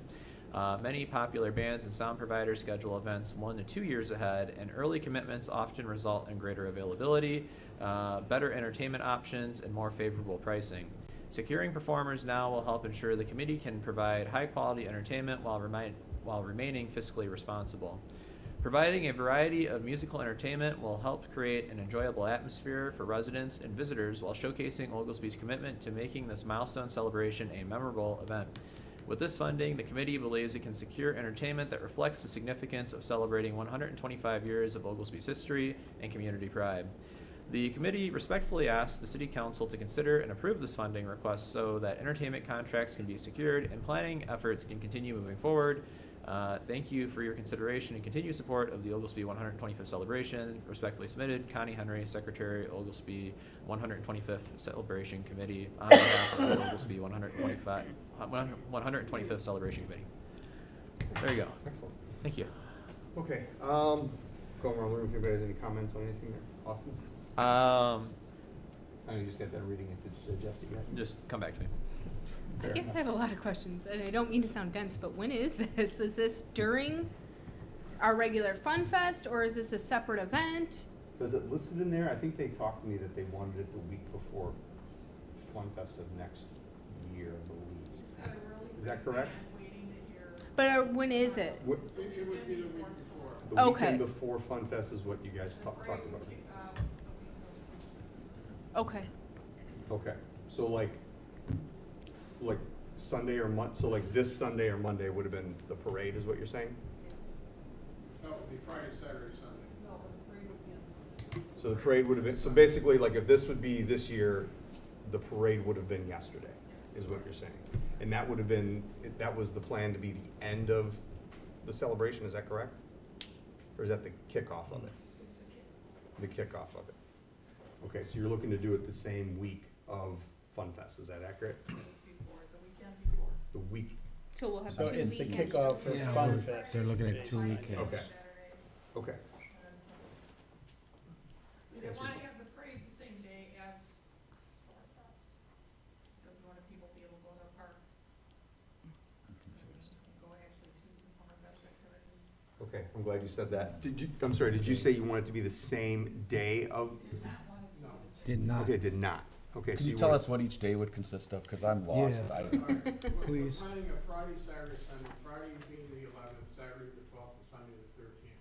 Fun Fest would be the 17th, 18th, 19th, and 20th. Okay. We're just gonna kick off Fun Fest kind of with the 125th anniversary, have entertainment on Friday night. Saturday we'd have entertainment as well, and Sunday we'd have the parade. And Saturday we're also planning a 5K race. So what we're asking for right now is just appropriations for up to $18,000 for entertainment, for the music and the sounds and lights, so that we can get some of these quality bands like Blues Brothers and other bands booked now before they. Got it. So my original question when it's looking to, you're looking to conclude the 125th celebration a week before Fun Fests end. Right. Correct. Okay. But Sunday. things for the 125th will continue throughout the year. There's gonna be things Oh, you have other, with the school, following the school year, the school's gonna be involved. That following December, I think, is the actual anniversary of Locals Week. We're gonna maybe plan something. so there'll be more funding thing. You're basically just looking for an initial approval to be able to book bands Yes. Booking in For these 3 $18,000 days. Book entertainment. as far as the race and then all the She's other already- stuff. We've already lost out to some good sound systems already that are already booked Yeah. for next year. So you have to get them in, you have to get your Okay. reservations. Right. Any other questions? So this entertainment will be throughout the year, basically, It would be Friday, The Saturday. weekend before Fun Fest. okay. It would be the 125th anniversary celebration, and then the next weekend would be Fun Fest. We tried to gear it together because that way we kind of get a kickoff, and then the next weekend you guys bring in the carnival and do your normal routine, and just in addition to, the 125th, and then, if there's Little League tournaments or anything else going on on Monday through Thursday, that can all go on. And, as far as the rest of the budget, as far as the parade and the race and other things, have to dive into that, but we realize that when we get a good quality band, we need to book them now, because otherwise they're gonna be sucked up. That's true. Calendar roll around, Okay. they're gonna start booking for next year. That's Okay. probably a good idea to extend Oglesby Fest, basically is what we're doing then. Rich? That sounds good. I don't know, I guess I'm just lately looking at the money that we're, spending here. Mac spent $250,000, I spent $250,000 in my department. I'm still at a loss as to when Celebration Days or Fun Fest was approved for any sort of financing. I don't know of any budget yet, no idea on that. And then now with this here, I look forward to it, I think it's great. I think people need to start figuring out the money here, what we're spending, cause it seems to be like an open checkbook here at this point. Okay. Couple things with it. I agree with some of that. I mean, I know that obviously a 125th celebration should be, there's probably gonna be some cost involved with something like that. It's a big special event. It's a generational event. I don't have an issue with cost being that high. It is during the next administration, so keep in mind, everything that we approve or whatever, it really is technically preliminary, because I mean, I would hope that the next administration isn't going to try to modify something that you have that's in 40 days later, but just so you make that aware, we can only approve so much ahead of time. But I do like the idea of approving something now, and I do agree, if you're trying to get bands and entertainment, getting those locked in as soon as possible. I would not have a problem with us, if you're looking for just that preliminary approval of 18,000 for bands and entertainment, I don't think that's a problem. However, along the same lines of what Commissioner Baldridge is saying, I do think the next request that we would get, I would really like to see like a timeline of, okay, not just the band events, but hey, we're looking at doing a parade. We're looking, because I think I heard something about you're looking to get the schools involved with other types of things throughout the year. There was something with a Mr. Oglesby or Governor Oglesby, you're having an actor come to do something like that. I heard some things about that. Whatever those all are, I would love to see at least a timeline of things put together, so that way the council can look at it, and then the public has an idea of, hey, this is what they're thinking. Even if it's not for preliminary funding for that stuff, having an idea, so that way you get not only input from the council, but then you get input from the public if they like, oh, we were hoping more of this or more of that or whatever. Yeah, not saying that you need to adjust it, but that way you get the public input into it, and you can get your more volunteers. We have a pretty big meeting tomorrow, not to interrupt you, but we have a pretty big meeting tomorrow with some people that were on the prior committee That'd be great. for the 100th anniversary. We have a lot of, we have quite a few people coming tomorrow to the meeting. Okay, well, I mean, I'll put it to the council if they want to approve your initial funding request, but again, I would recommend for the next time, even if it's not a final funding request, having a timeline of what events you're looking to say, and maybe even a preliminary budget. Are we looking at 40,000, 50,000? Are you gonna be requesting 100,000? I mean, you start getting into much larger numbers that we need to really think about and stuff like that. But I think having as much things in front of the council makes it to where the public's aware of everything. I do appreciate all the conversation. I'm aware that you guys have had multiple meetings and really coming up with lots of ideas, which is fantastic. And to me, it's about getting things engaged as much as possible with the community, things that are Oglesby centric. So, go around anything else, any other comments? Yeah, I Oh, think you- I think I agree with what you said. I think entertainment's kind of a unique expense because you do have to book everything out so far in advance. So, yeah, I guess I don't have an issue with the allocation of $18,000. But as you said, I'd like to see, of course, something bigger. But I think obviously this is kind of something that you need to whack this mole first. Yeah. All right, anybody have anything else to I, look at? I want to say I really do appreciate this because there's a lot of times we do these events and I literally have no idea what's going on. I don't know any of the plan, nothing. So I do appreciate getting a request saying, hey, this is what we're looking to do. Can you approve this? I'm not saying I'm going to stop it, but I just like being included in a little bit so I'm not surprised when I show up that this was what the plan was. And I think we've talked about it ad nauseum in closed session about many different ways, but I do appreciate the thought that went into this. So, my 2 cents. Anyone else? Well, I appreciate you bringing it up to our attention, and I understand booking the entertainment is, you gotta do that way in advance a lot of times in order to get anybody good. 18, that's not really bad. Okay. Anybody have anything else? Compared to what we spent. In that case, can we get a motion to approve a preliminary $18,000 budget for the entertainment portion for the 125th celebration, with the idea that we're going to get a full schedule update of the events that you'd like to propose in the future? Okay. I'll make a motion that we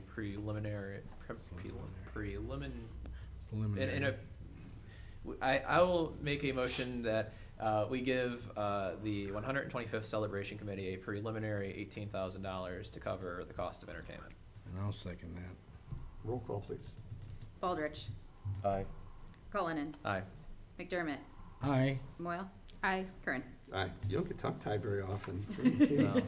I have to call you out because you usually do such a good job with that, so it's Thank all you. good, no problem. 11A, NCICG presentation of Safe Communities Grant. Cullinan. I believe we have Ryan over there. So. Hey, Ryan, how are you? Hello.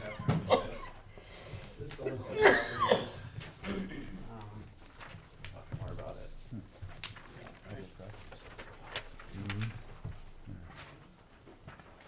Thank you. Yeah, that's probably Thank you. So for those that don't know me, I'm Ryan Hogan from NCICG, grant administrator there, actually for a couple projects, not for the city of Oglesby, but one I want to bring to light tonight is the Strong Communities program.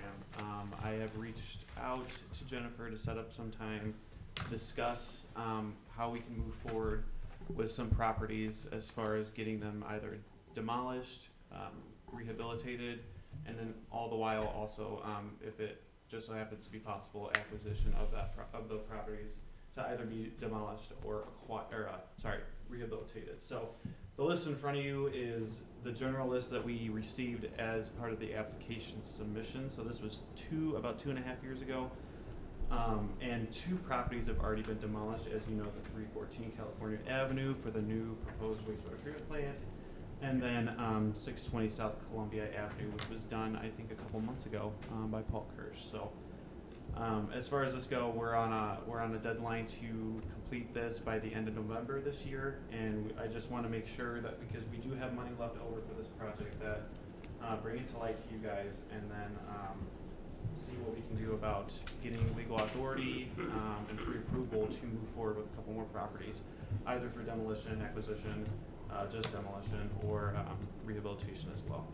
So with that being said, we have about 57,305 spent for construction, but there is 131,695 left on the table. So just want to get your guys' perspective on moving forward and see where we're at. If you guys have any ideas, I know Lehigh Park, the corner lot, there was definitely a high priority at one point. I don't know the status of that as far as legal authority and moving forward with that, but just want to hear your guys' thoughts on moving forward. Okay, Hillary, do you have any? Well, if we talk about specific properties, isn't that kind of? Yeah, I was wondering about that too. Yeah. Yeah, I don't want to go into too much detail because some of the things we've talked about. So what are you looking for tonight? Do you need a specific plan of action of what property we want to move forward with? Honestly, it just needs to be an awareness. I just want to make Oh, sure okay. you guys are aware When of is it. the funds gonna expire? So the funds are going to expire at the end of November of this year. Okay. Yes. So just want to make you guys aware of it. I know obviously there doesn't have to be a decision right now, but I just want to make sure that it's in the loop of getting discussed. And No, I appreciate that you're here so we can talk about that Yeah. and get a course of action here. Mac, do you have anything? I understand it's the end of November, and how much is it that we actually have available to us in the funding? 131,000. 131,000. So have quite a lot of homes there demolished. Mm-hmm. Rich, Yeah, you have I anything? think we Sorry. need to Sorry. actually go into executive session because of the sensitivity of some of these properties. Yep.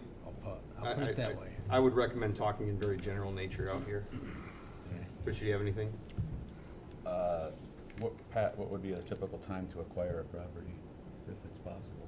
Probably more than 5 months that you have Yeah. left on the Yeah. books here, So we can guys. pretty much In write all A honesty, few of those off. probably, Yeah. unless they just buckle and agree. Right. So that Which was, typically that's what happens. Yeah. so that was my question. If the funds have to be used by November, what exactly does that mean? Does that mean a check has to be given out, or do we have to have something under agreement? Under agreement. Yeah, so it doesn't, you necessarily don't have to have the reimbursement cashed. So it's a reimbursement grade, you gotta also keep that in mind.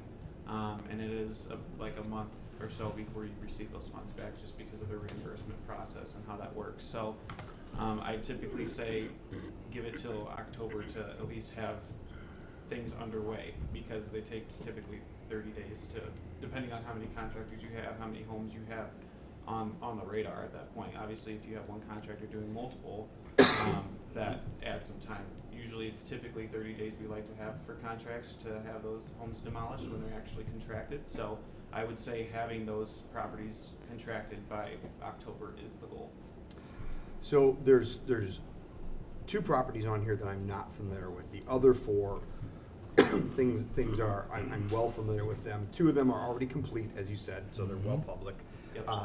One's kind of still out there that we haven't been able to do anything with necessarily.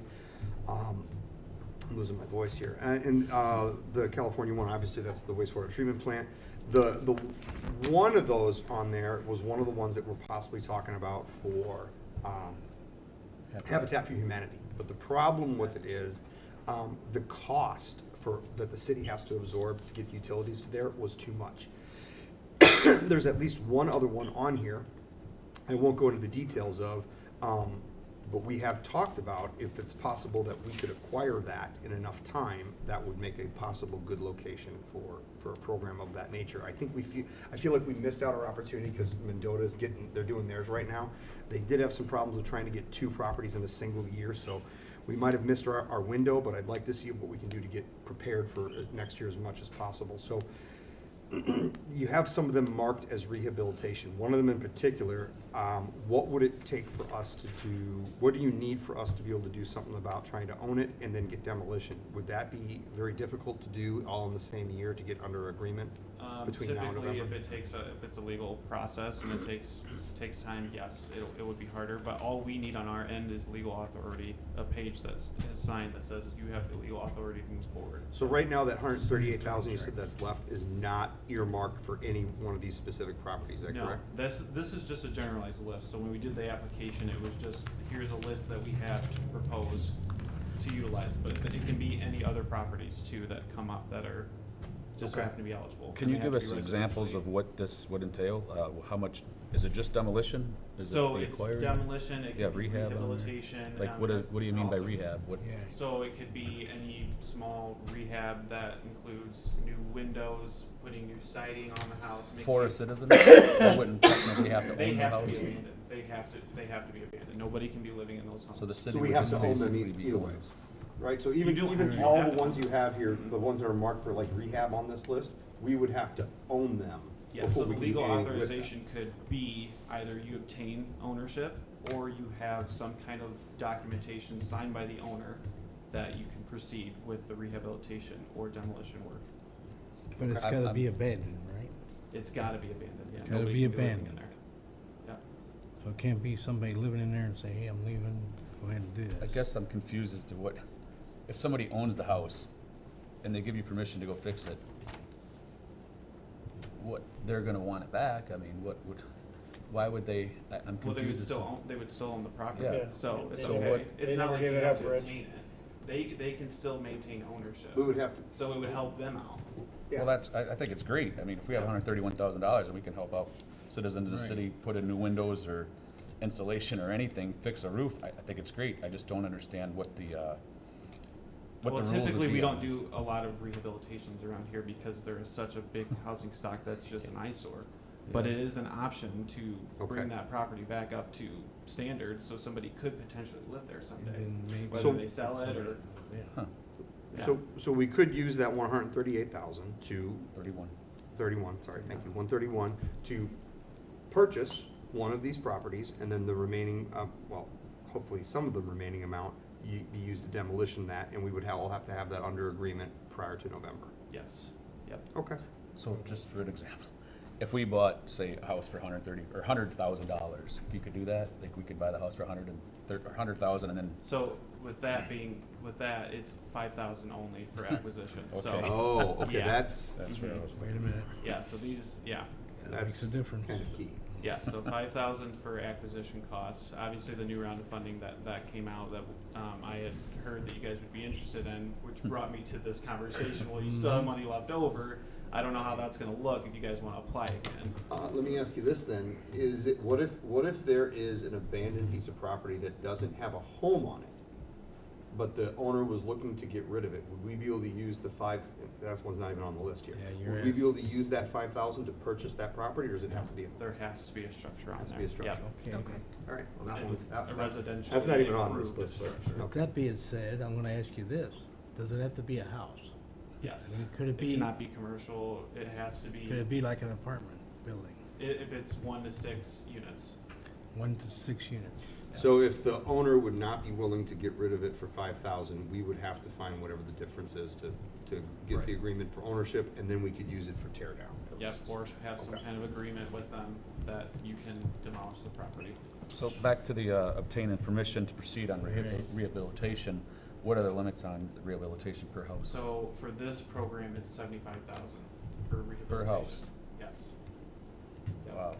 I know, and that's not really asking a lot when you're dealing with a lot of eyesores, so that's why it's typically not done. And they've increased, I think that this new round of funding, they've increased it to 125,000, which still, I think is still quite not a lot, but this program is key for demolition. That's So- what they like to use. Is there a maximum dollar amount can be used for demolition So purposes? $40,000. 40,000? Yes. Okay, thank you. As you know, Oglesby's been in trouble before with not utilizing the grant.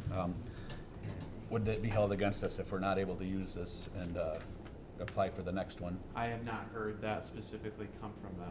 IHGA saying that they would be held against you pretty much, but with you guys wanting to, or it being a possibility to apply again, I wanted to make sure that this was at least Yeah, we appreciate it. on the Thank you. track moving forward in Yeah. case you did wanna Yeah, apply. it's a lot of money just sitting around, I mean. Yeah, it is. And they do understand, like, most of the time, a lot of these are estimated, at the beginning, it's estimated how much money you actually need, you don't actually know, so if you don't end up using all the funds, I think it's definitely understandable, I mean, we're already $57,000 in, so I wouldn't think that they would hold you guys accountable as far as that goes. Well, With it being such a sticky wicket and just being, Yeah. And we have used some of it. Yeah. We have I used just, some. I just wanna, make sure I write this down right. So the 2 properties that are completed, we use 57,000 of those funds.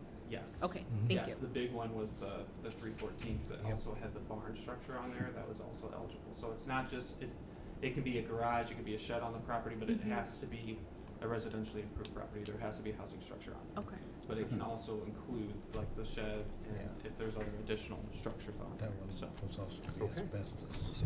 Possibly, we put out something to the citizens that this is an option. I mean, I know we wanna work on our stuff here, but I think this would be very beneficial to some people in this city, and I think there's a lot of people that's Is probably there not any sort watching of, the- Excuse me. a definition for a property? I obviously know that you said it has to be residential, but is there any sort of a criteria for the condition that a property has to be in to be eligible for So I do have rehabilitation, that. or? Oh, for rehabilitation? Yeah. So they do have a pre-approval process, you have to go through the actual pre-approval process before you can actually do it. But it comes down to the assessment page, what is it zoned, your bill, they need all that information.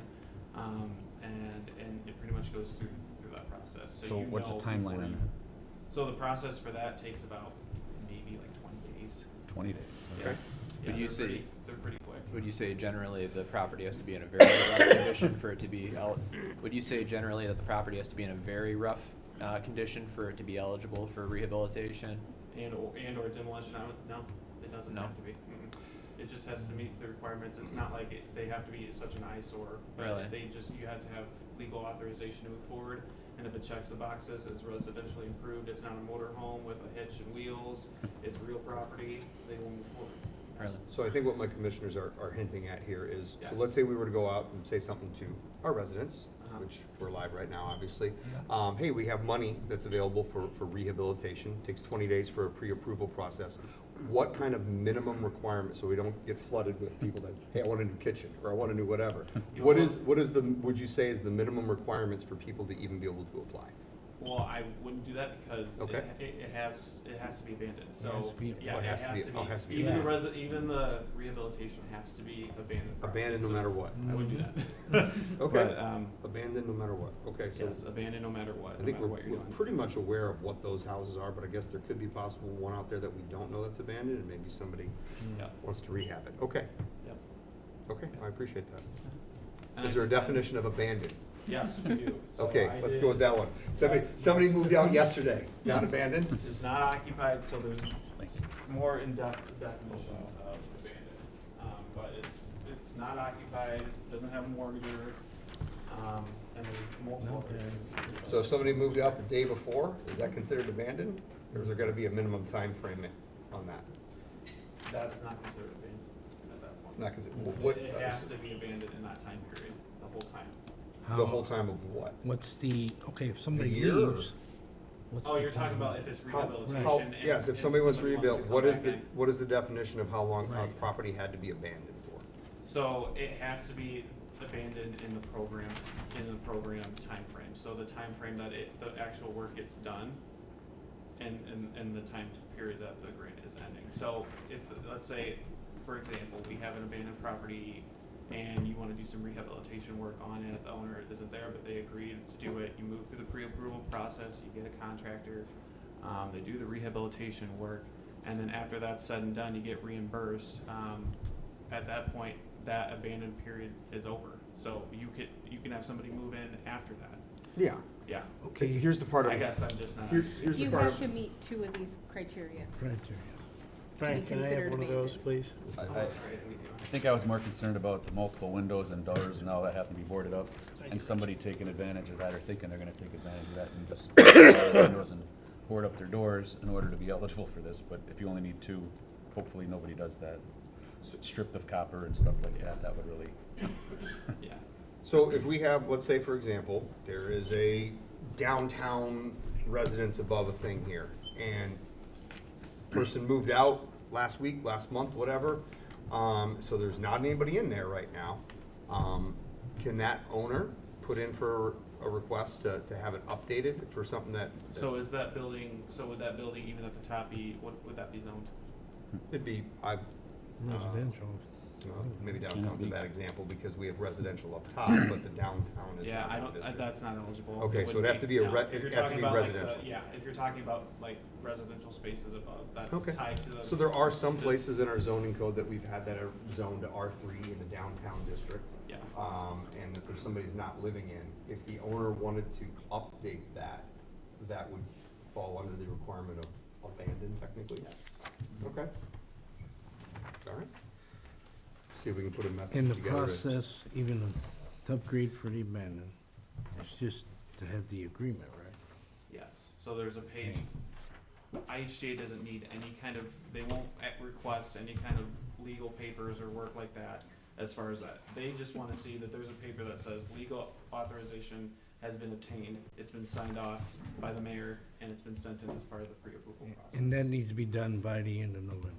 No, that needs to be done as part of the pre-approval process, which needs to be done as soon as possible, just so we can have the work of bidding the process out.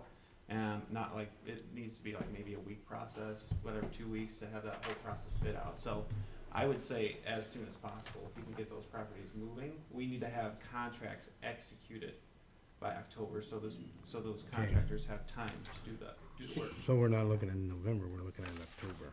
Correct, because the grant end date is in November. Can We wanna you, at least have can the you send project. this to us digitally and we Yes. can get something out there and, Yep. and we'll try to Yep, see if we I'll can put coordinate with something that Jennifer. Yep. makes sense together Yep.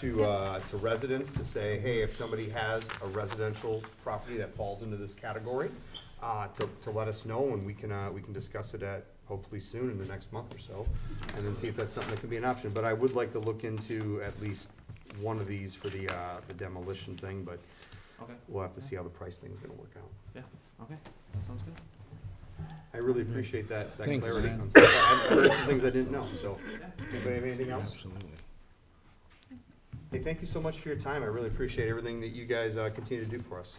Thank you, guys. Okay, B, discussion on proposed LaSalle County solar farm. Okay, so I put this on here, oddly enough, it was last Monday, we got a certified, letter notifying us about the hearing. I handed it to Pat that night because on the certified letter, it didn't even say where the property necessarily was, it had a GIS pin, so I didn't even know where it was. It was the next morning that I found out, Pat's like, hey, by the way, this is where the property is.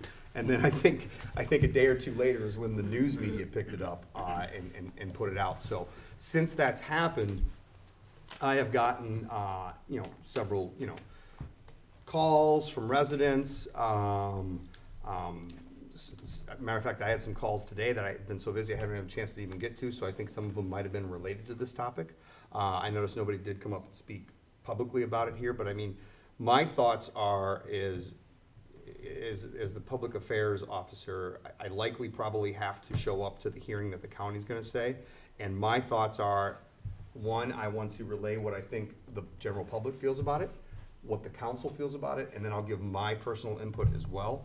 But I thought I'd go around the council to see what they have to say about it, their concerns, and give everybody an opportunity to vote if they have any. It's not that they're required to, but if they have any concerns, I just wanted to make sure that there was a public opportunity so it could be discussed. Colin, do you have anything? Or do you want me to talk first on it, whatever?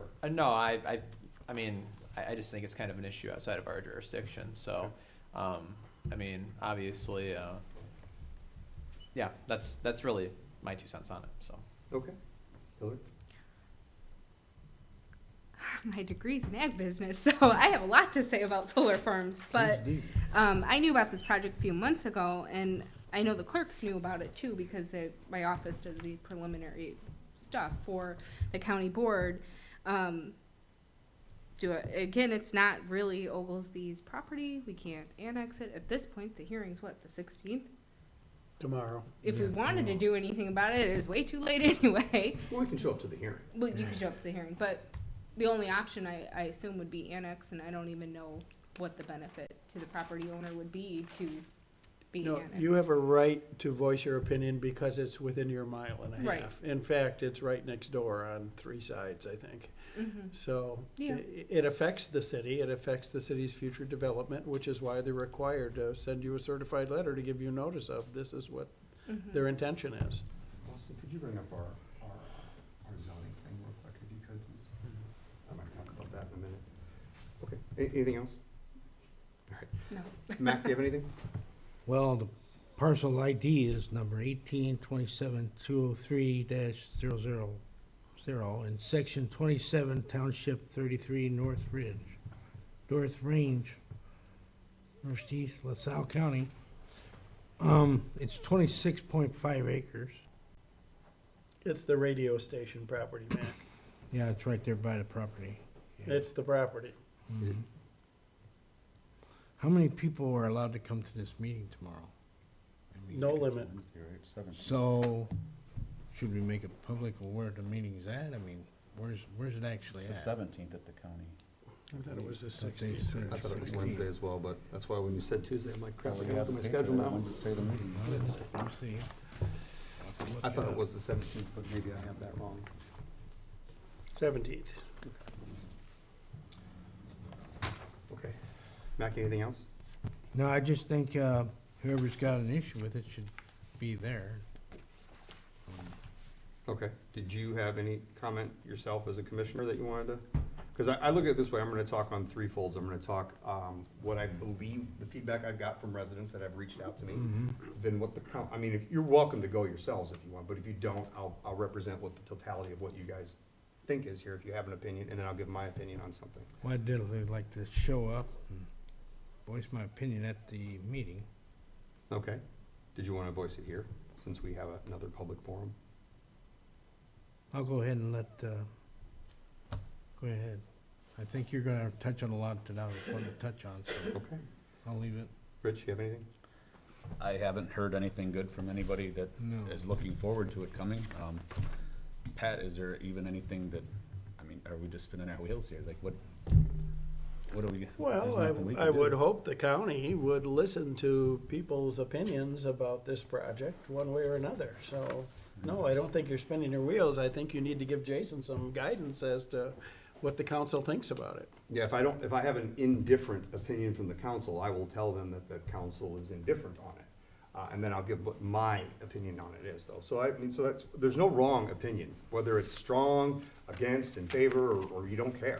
There's nothing wrong with whatever it is you believe. I just want to make sure I have what the consensus of the council is, if I'm going to relay that. I've spoken to you. I'll give you my 2 cents on it. Okay.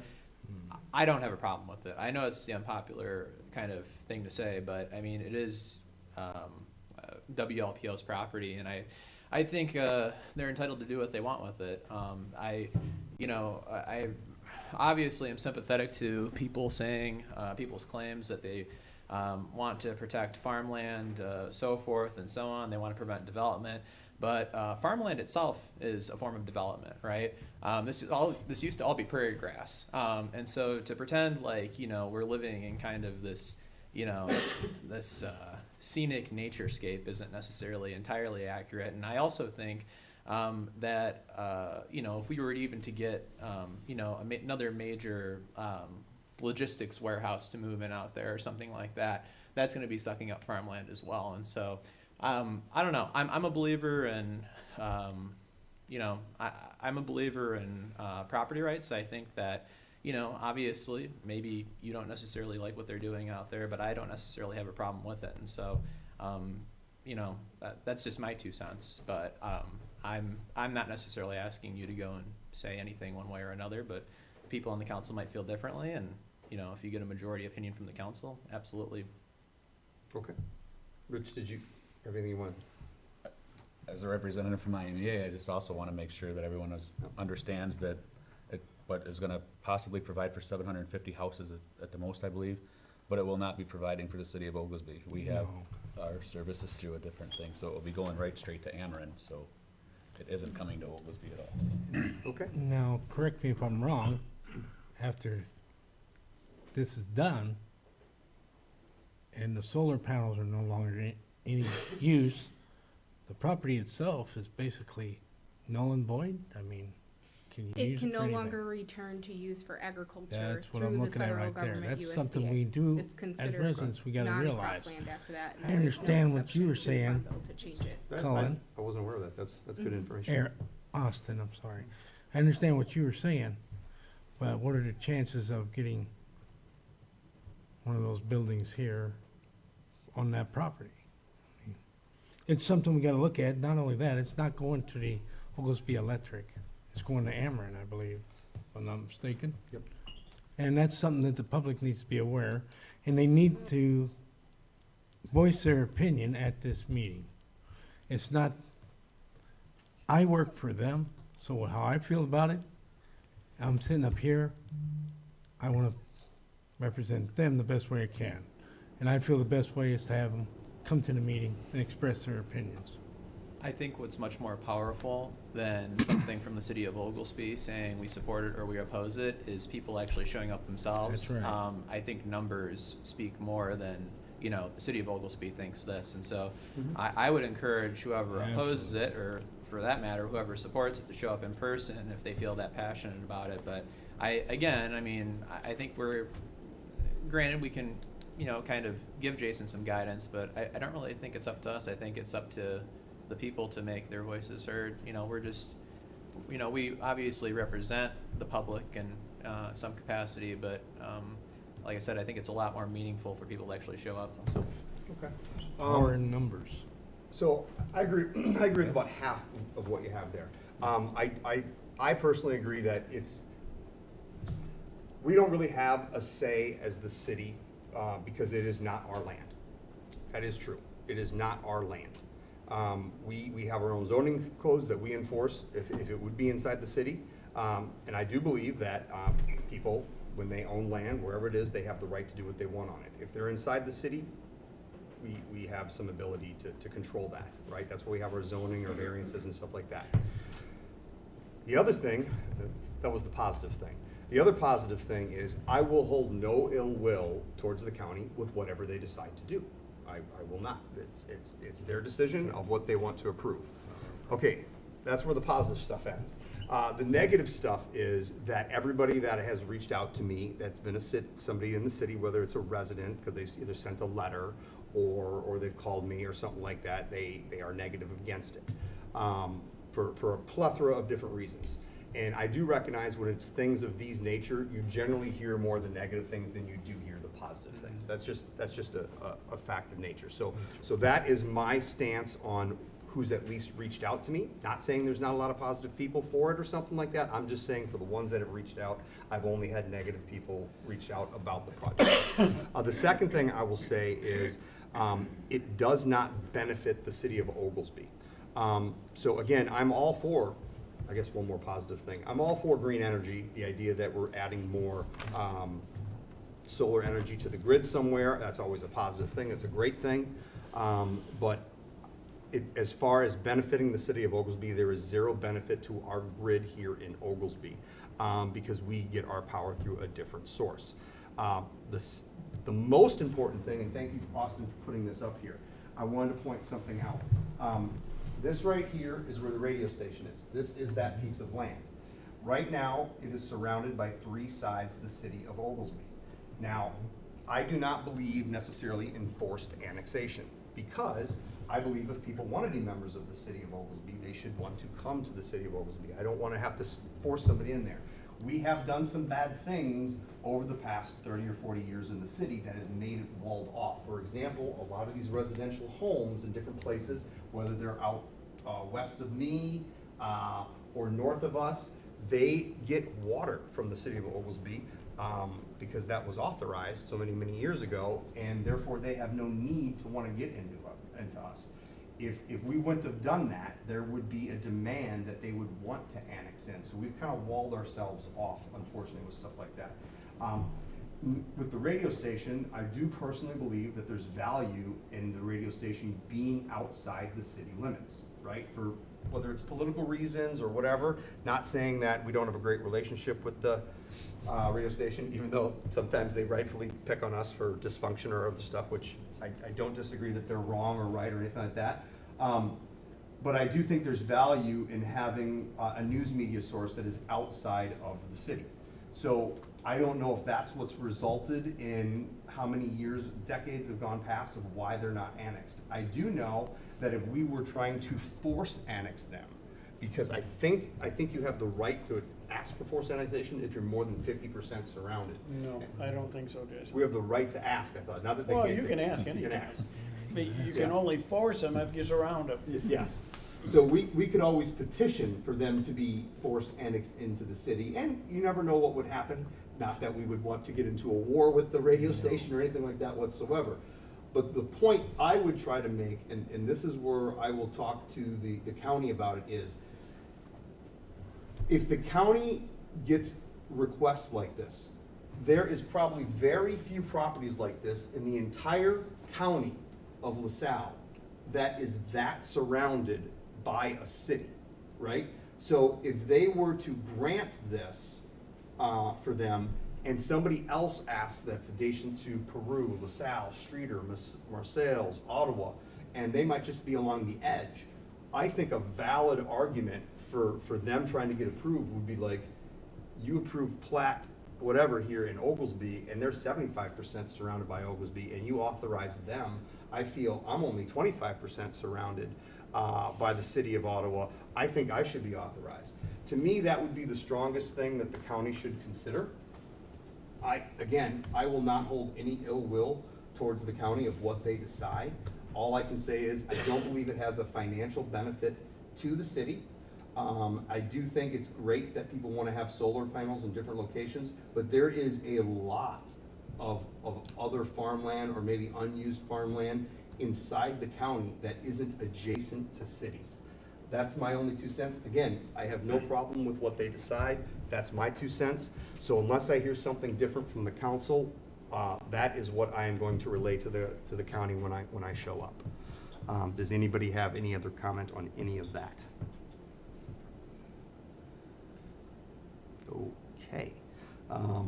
That's why, so what I'm hearing is pretty much indifferent. I'm hearing from one council member that you don't think we have a place to say in it. I'm hearing from Rich that thinks it's negative, and I don't know if I've heard specifically. I got my own things going on with that, but like you said, And you might want to abstain because if you relate with this in your professional, and I'm Yeah. perfectly fine with that if that's what you want Yeah. to do. that's fine. Yeah, I would prefer to abstain. Fair. So Mac, do you have an opinion that you'd like me to relay, or are you planning on going yourself? Well, you, you basically said everything that I was gonna say. It is annexed majority. I wanted the public to understand that there's no benefit to Oglesby. It's actually going to Ameren. It's not going to the Oglesby Electric. Just an informed voter is a knowledge voter, vote for the right. I agree with what you said. Kind of like if somebody else only had a little smaller portion than what we have surrounded, would they consider that as well? It's basically where I'm at. Yeah, Okay. I plan on showing up. Okay, again, so the quick summary is I do believe that we don't have a say in what somebody does with their property outside of us. It is adjacent to the city, so I do believe that it doesn't have a benefit to the city. And I would just ask that the county consider that how close it is and how much it is I shouldn't even say surrounded, that's kind of aggressive almost, but how much it borders our city compared to just about any other plot of land anywhere in the county. So something for them to consider. That's my thing I'm going to relay on Wednesday night. So, unless anybody has anything else on the topic they'd like to talk about? No. We will move on. It's open. Okay. Number 12, public comment on any topic. Seeing that there's none. 13, commissioner reports. Commissioner Cullinan. Nothing tonight. Okay. I also Commissioner have nothing. Whoa. Commissioner McDermott. Well, I wanted everybody to know that Juneteenth is actually Friday 19th. That is a federal and state holiday. I want to wish everybody, all the guys, a happy Father's Day this coming Sunday, and hope everybody has fun at the Oglesby Fun Fest. The wastewater treatment plant is going as expected, and it's going real good. The street department is planning on starting chipping the week after the Oglesby Fun Fest, and if anybody's got any questions for me, let me know. Go ahead, Rich, you got anything? Commissioner Baldridge. As some of you all know here, it's a hectic time of the year with the celebration days, our Fun Fest days coming up here. The employees all still have their own jobs to do, and it's a little bit tougher for them throughout this week. They've done great so far, and I look forward to a safe and fun time for everyone. There will also be 50/50 sales at the Summer Fun Fest, and Experience Oglesby raffle baskets will be available. So many businesses locally here generously donated. Check for the We Are Oglesby Facebook page for details and updates. And that's all I have. All right, thank you. Hope everybody has a wonderful time at Fun Fest. Should be great. Number 14, executive session for the purpose of the employment, compensation, discipline, performance, or dismissal of specific employees, discussion of minutes or meetings lawfully closed under the Open Meetings Act, collective negotiating matters between the public body and its employees or the representatives, or deliberations concerning salary schedules for one or more classes of employees, and for the purchase or lease of real property for the use of public body, including meetings held for the purpose of discussing whether a particular parcel should be acquired pursuant to the authority granted by 5 LCS 122C 1, 15, 2, and 6 respectively. Can I get a motion to go I'll into make the executive motion session? to go into executive session. I'll second. Roll call, please. Baldridge. Aye. Cullinan. Aye. McDermott. Aye. Moyle. Aye. Curran. Aye. And there's no planned actions after executive session. Everybody have a wonderful evening, and we'll see you at Fun Fest. You did a great job reading all that, not getting tongue-tied. Blew through it. All good. I only do that when I have to talk on the cuff. That's when I really get messed up.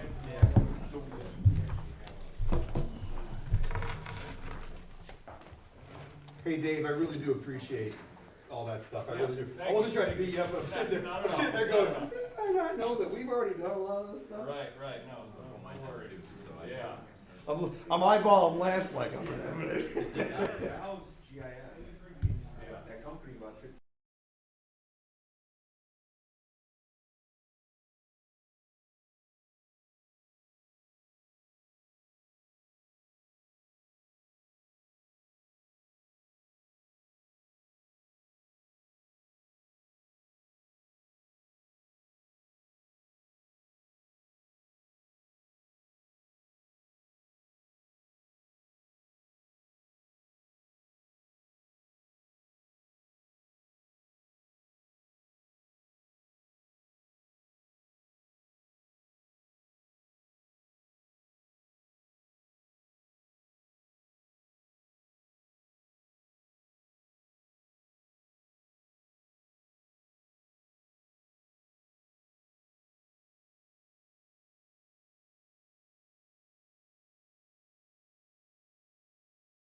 all five of us. There's nothing stopping us from just sending our shirts and getting five of us backwards, so. That's what I'm saying.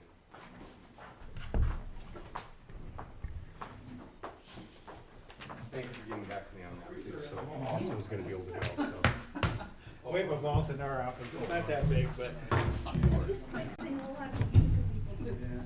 it doesn't have a freezer in it Well, either. there'll be a, audible one in August. Okay.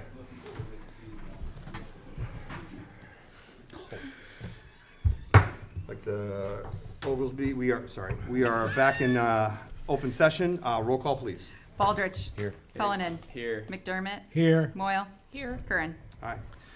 Here. Number 15, adjournment. Can I get a motion to adjourn? Make a motion to adjourn. First, second. Roll call, please. Aye. Baldrich. Cullinan. Aye. McDermott. Aye. Moyle. Aye. Curran. Aye. We are adjourned. Thank you, everybody. We'll see you at Fun Fest.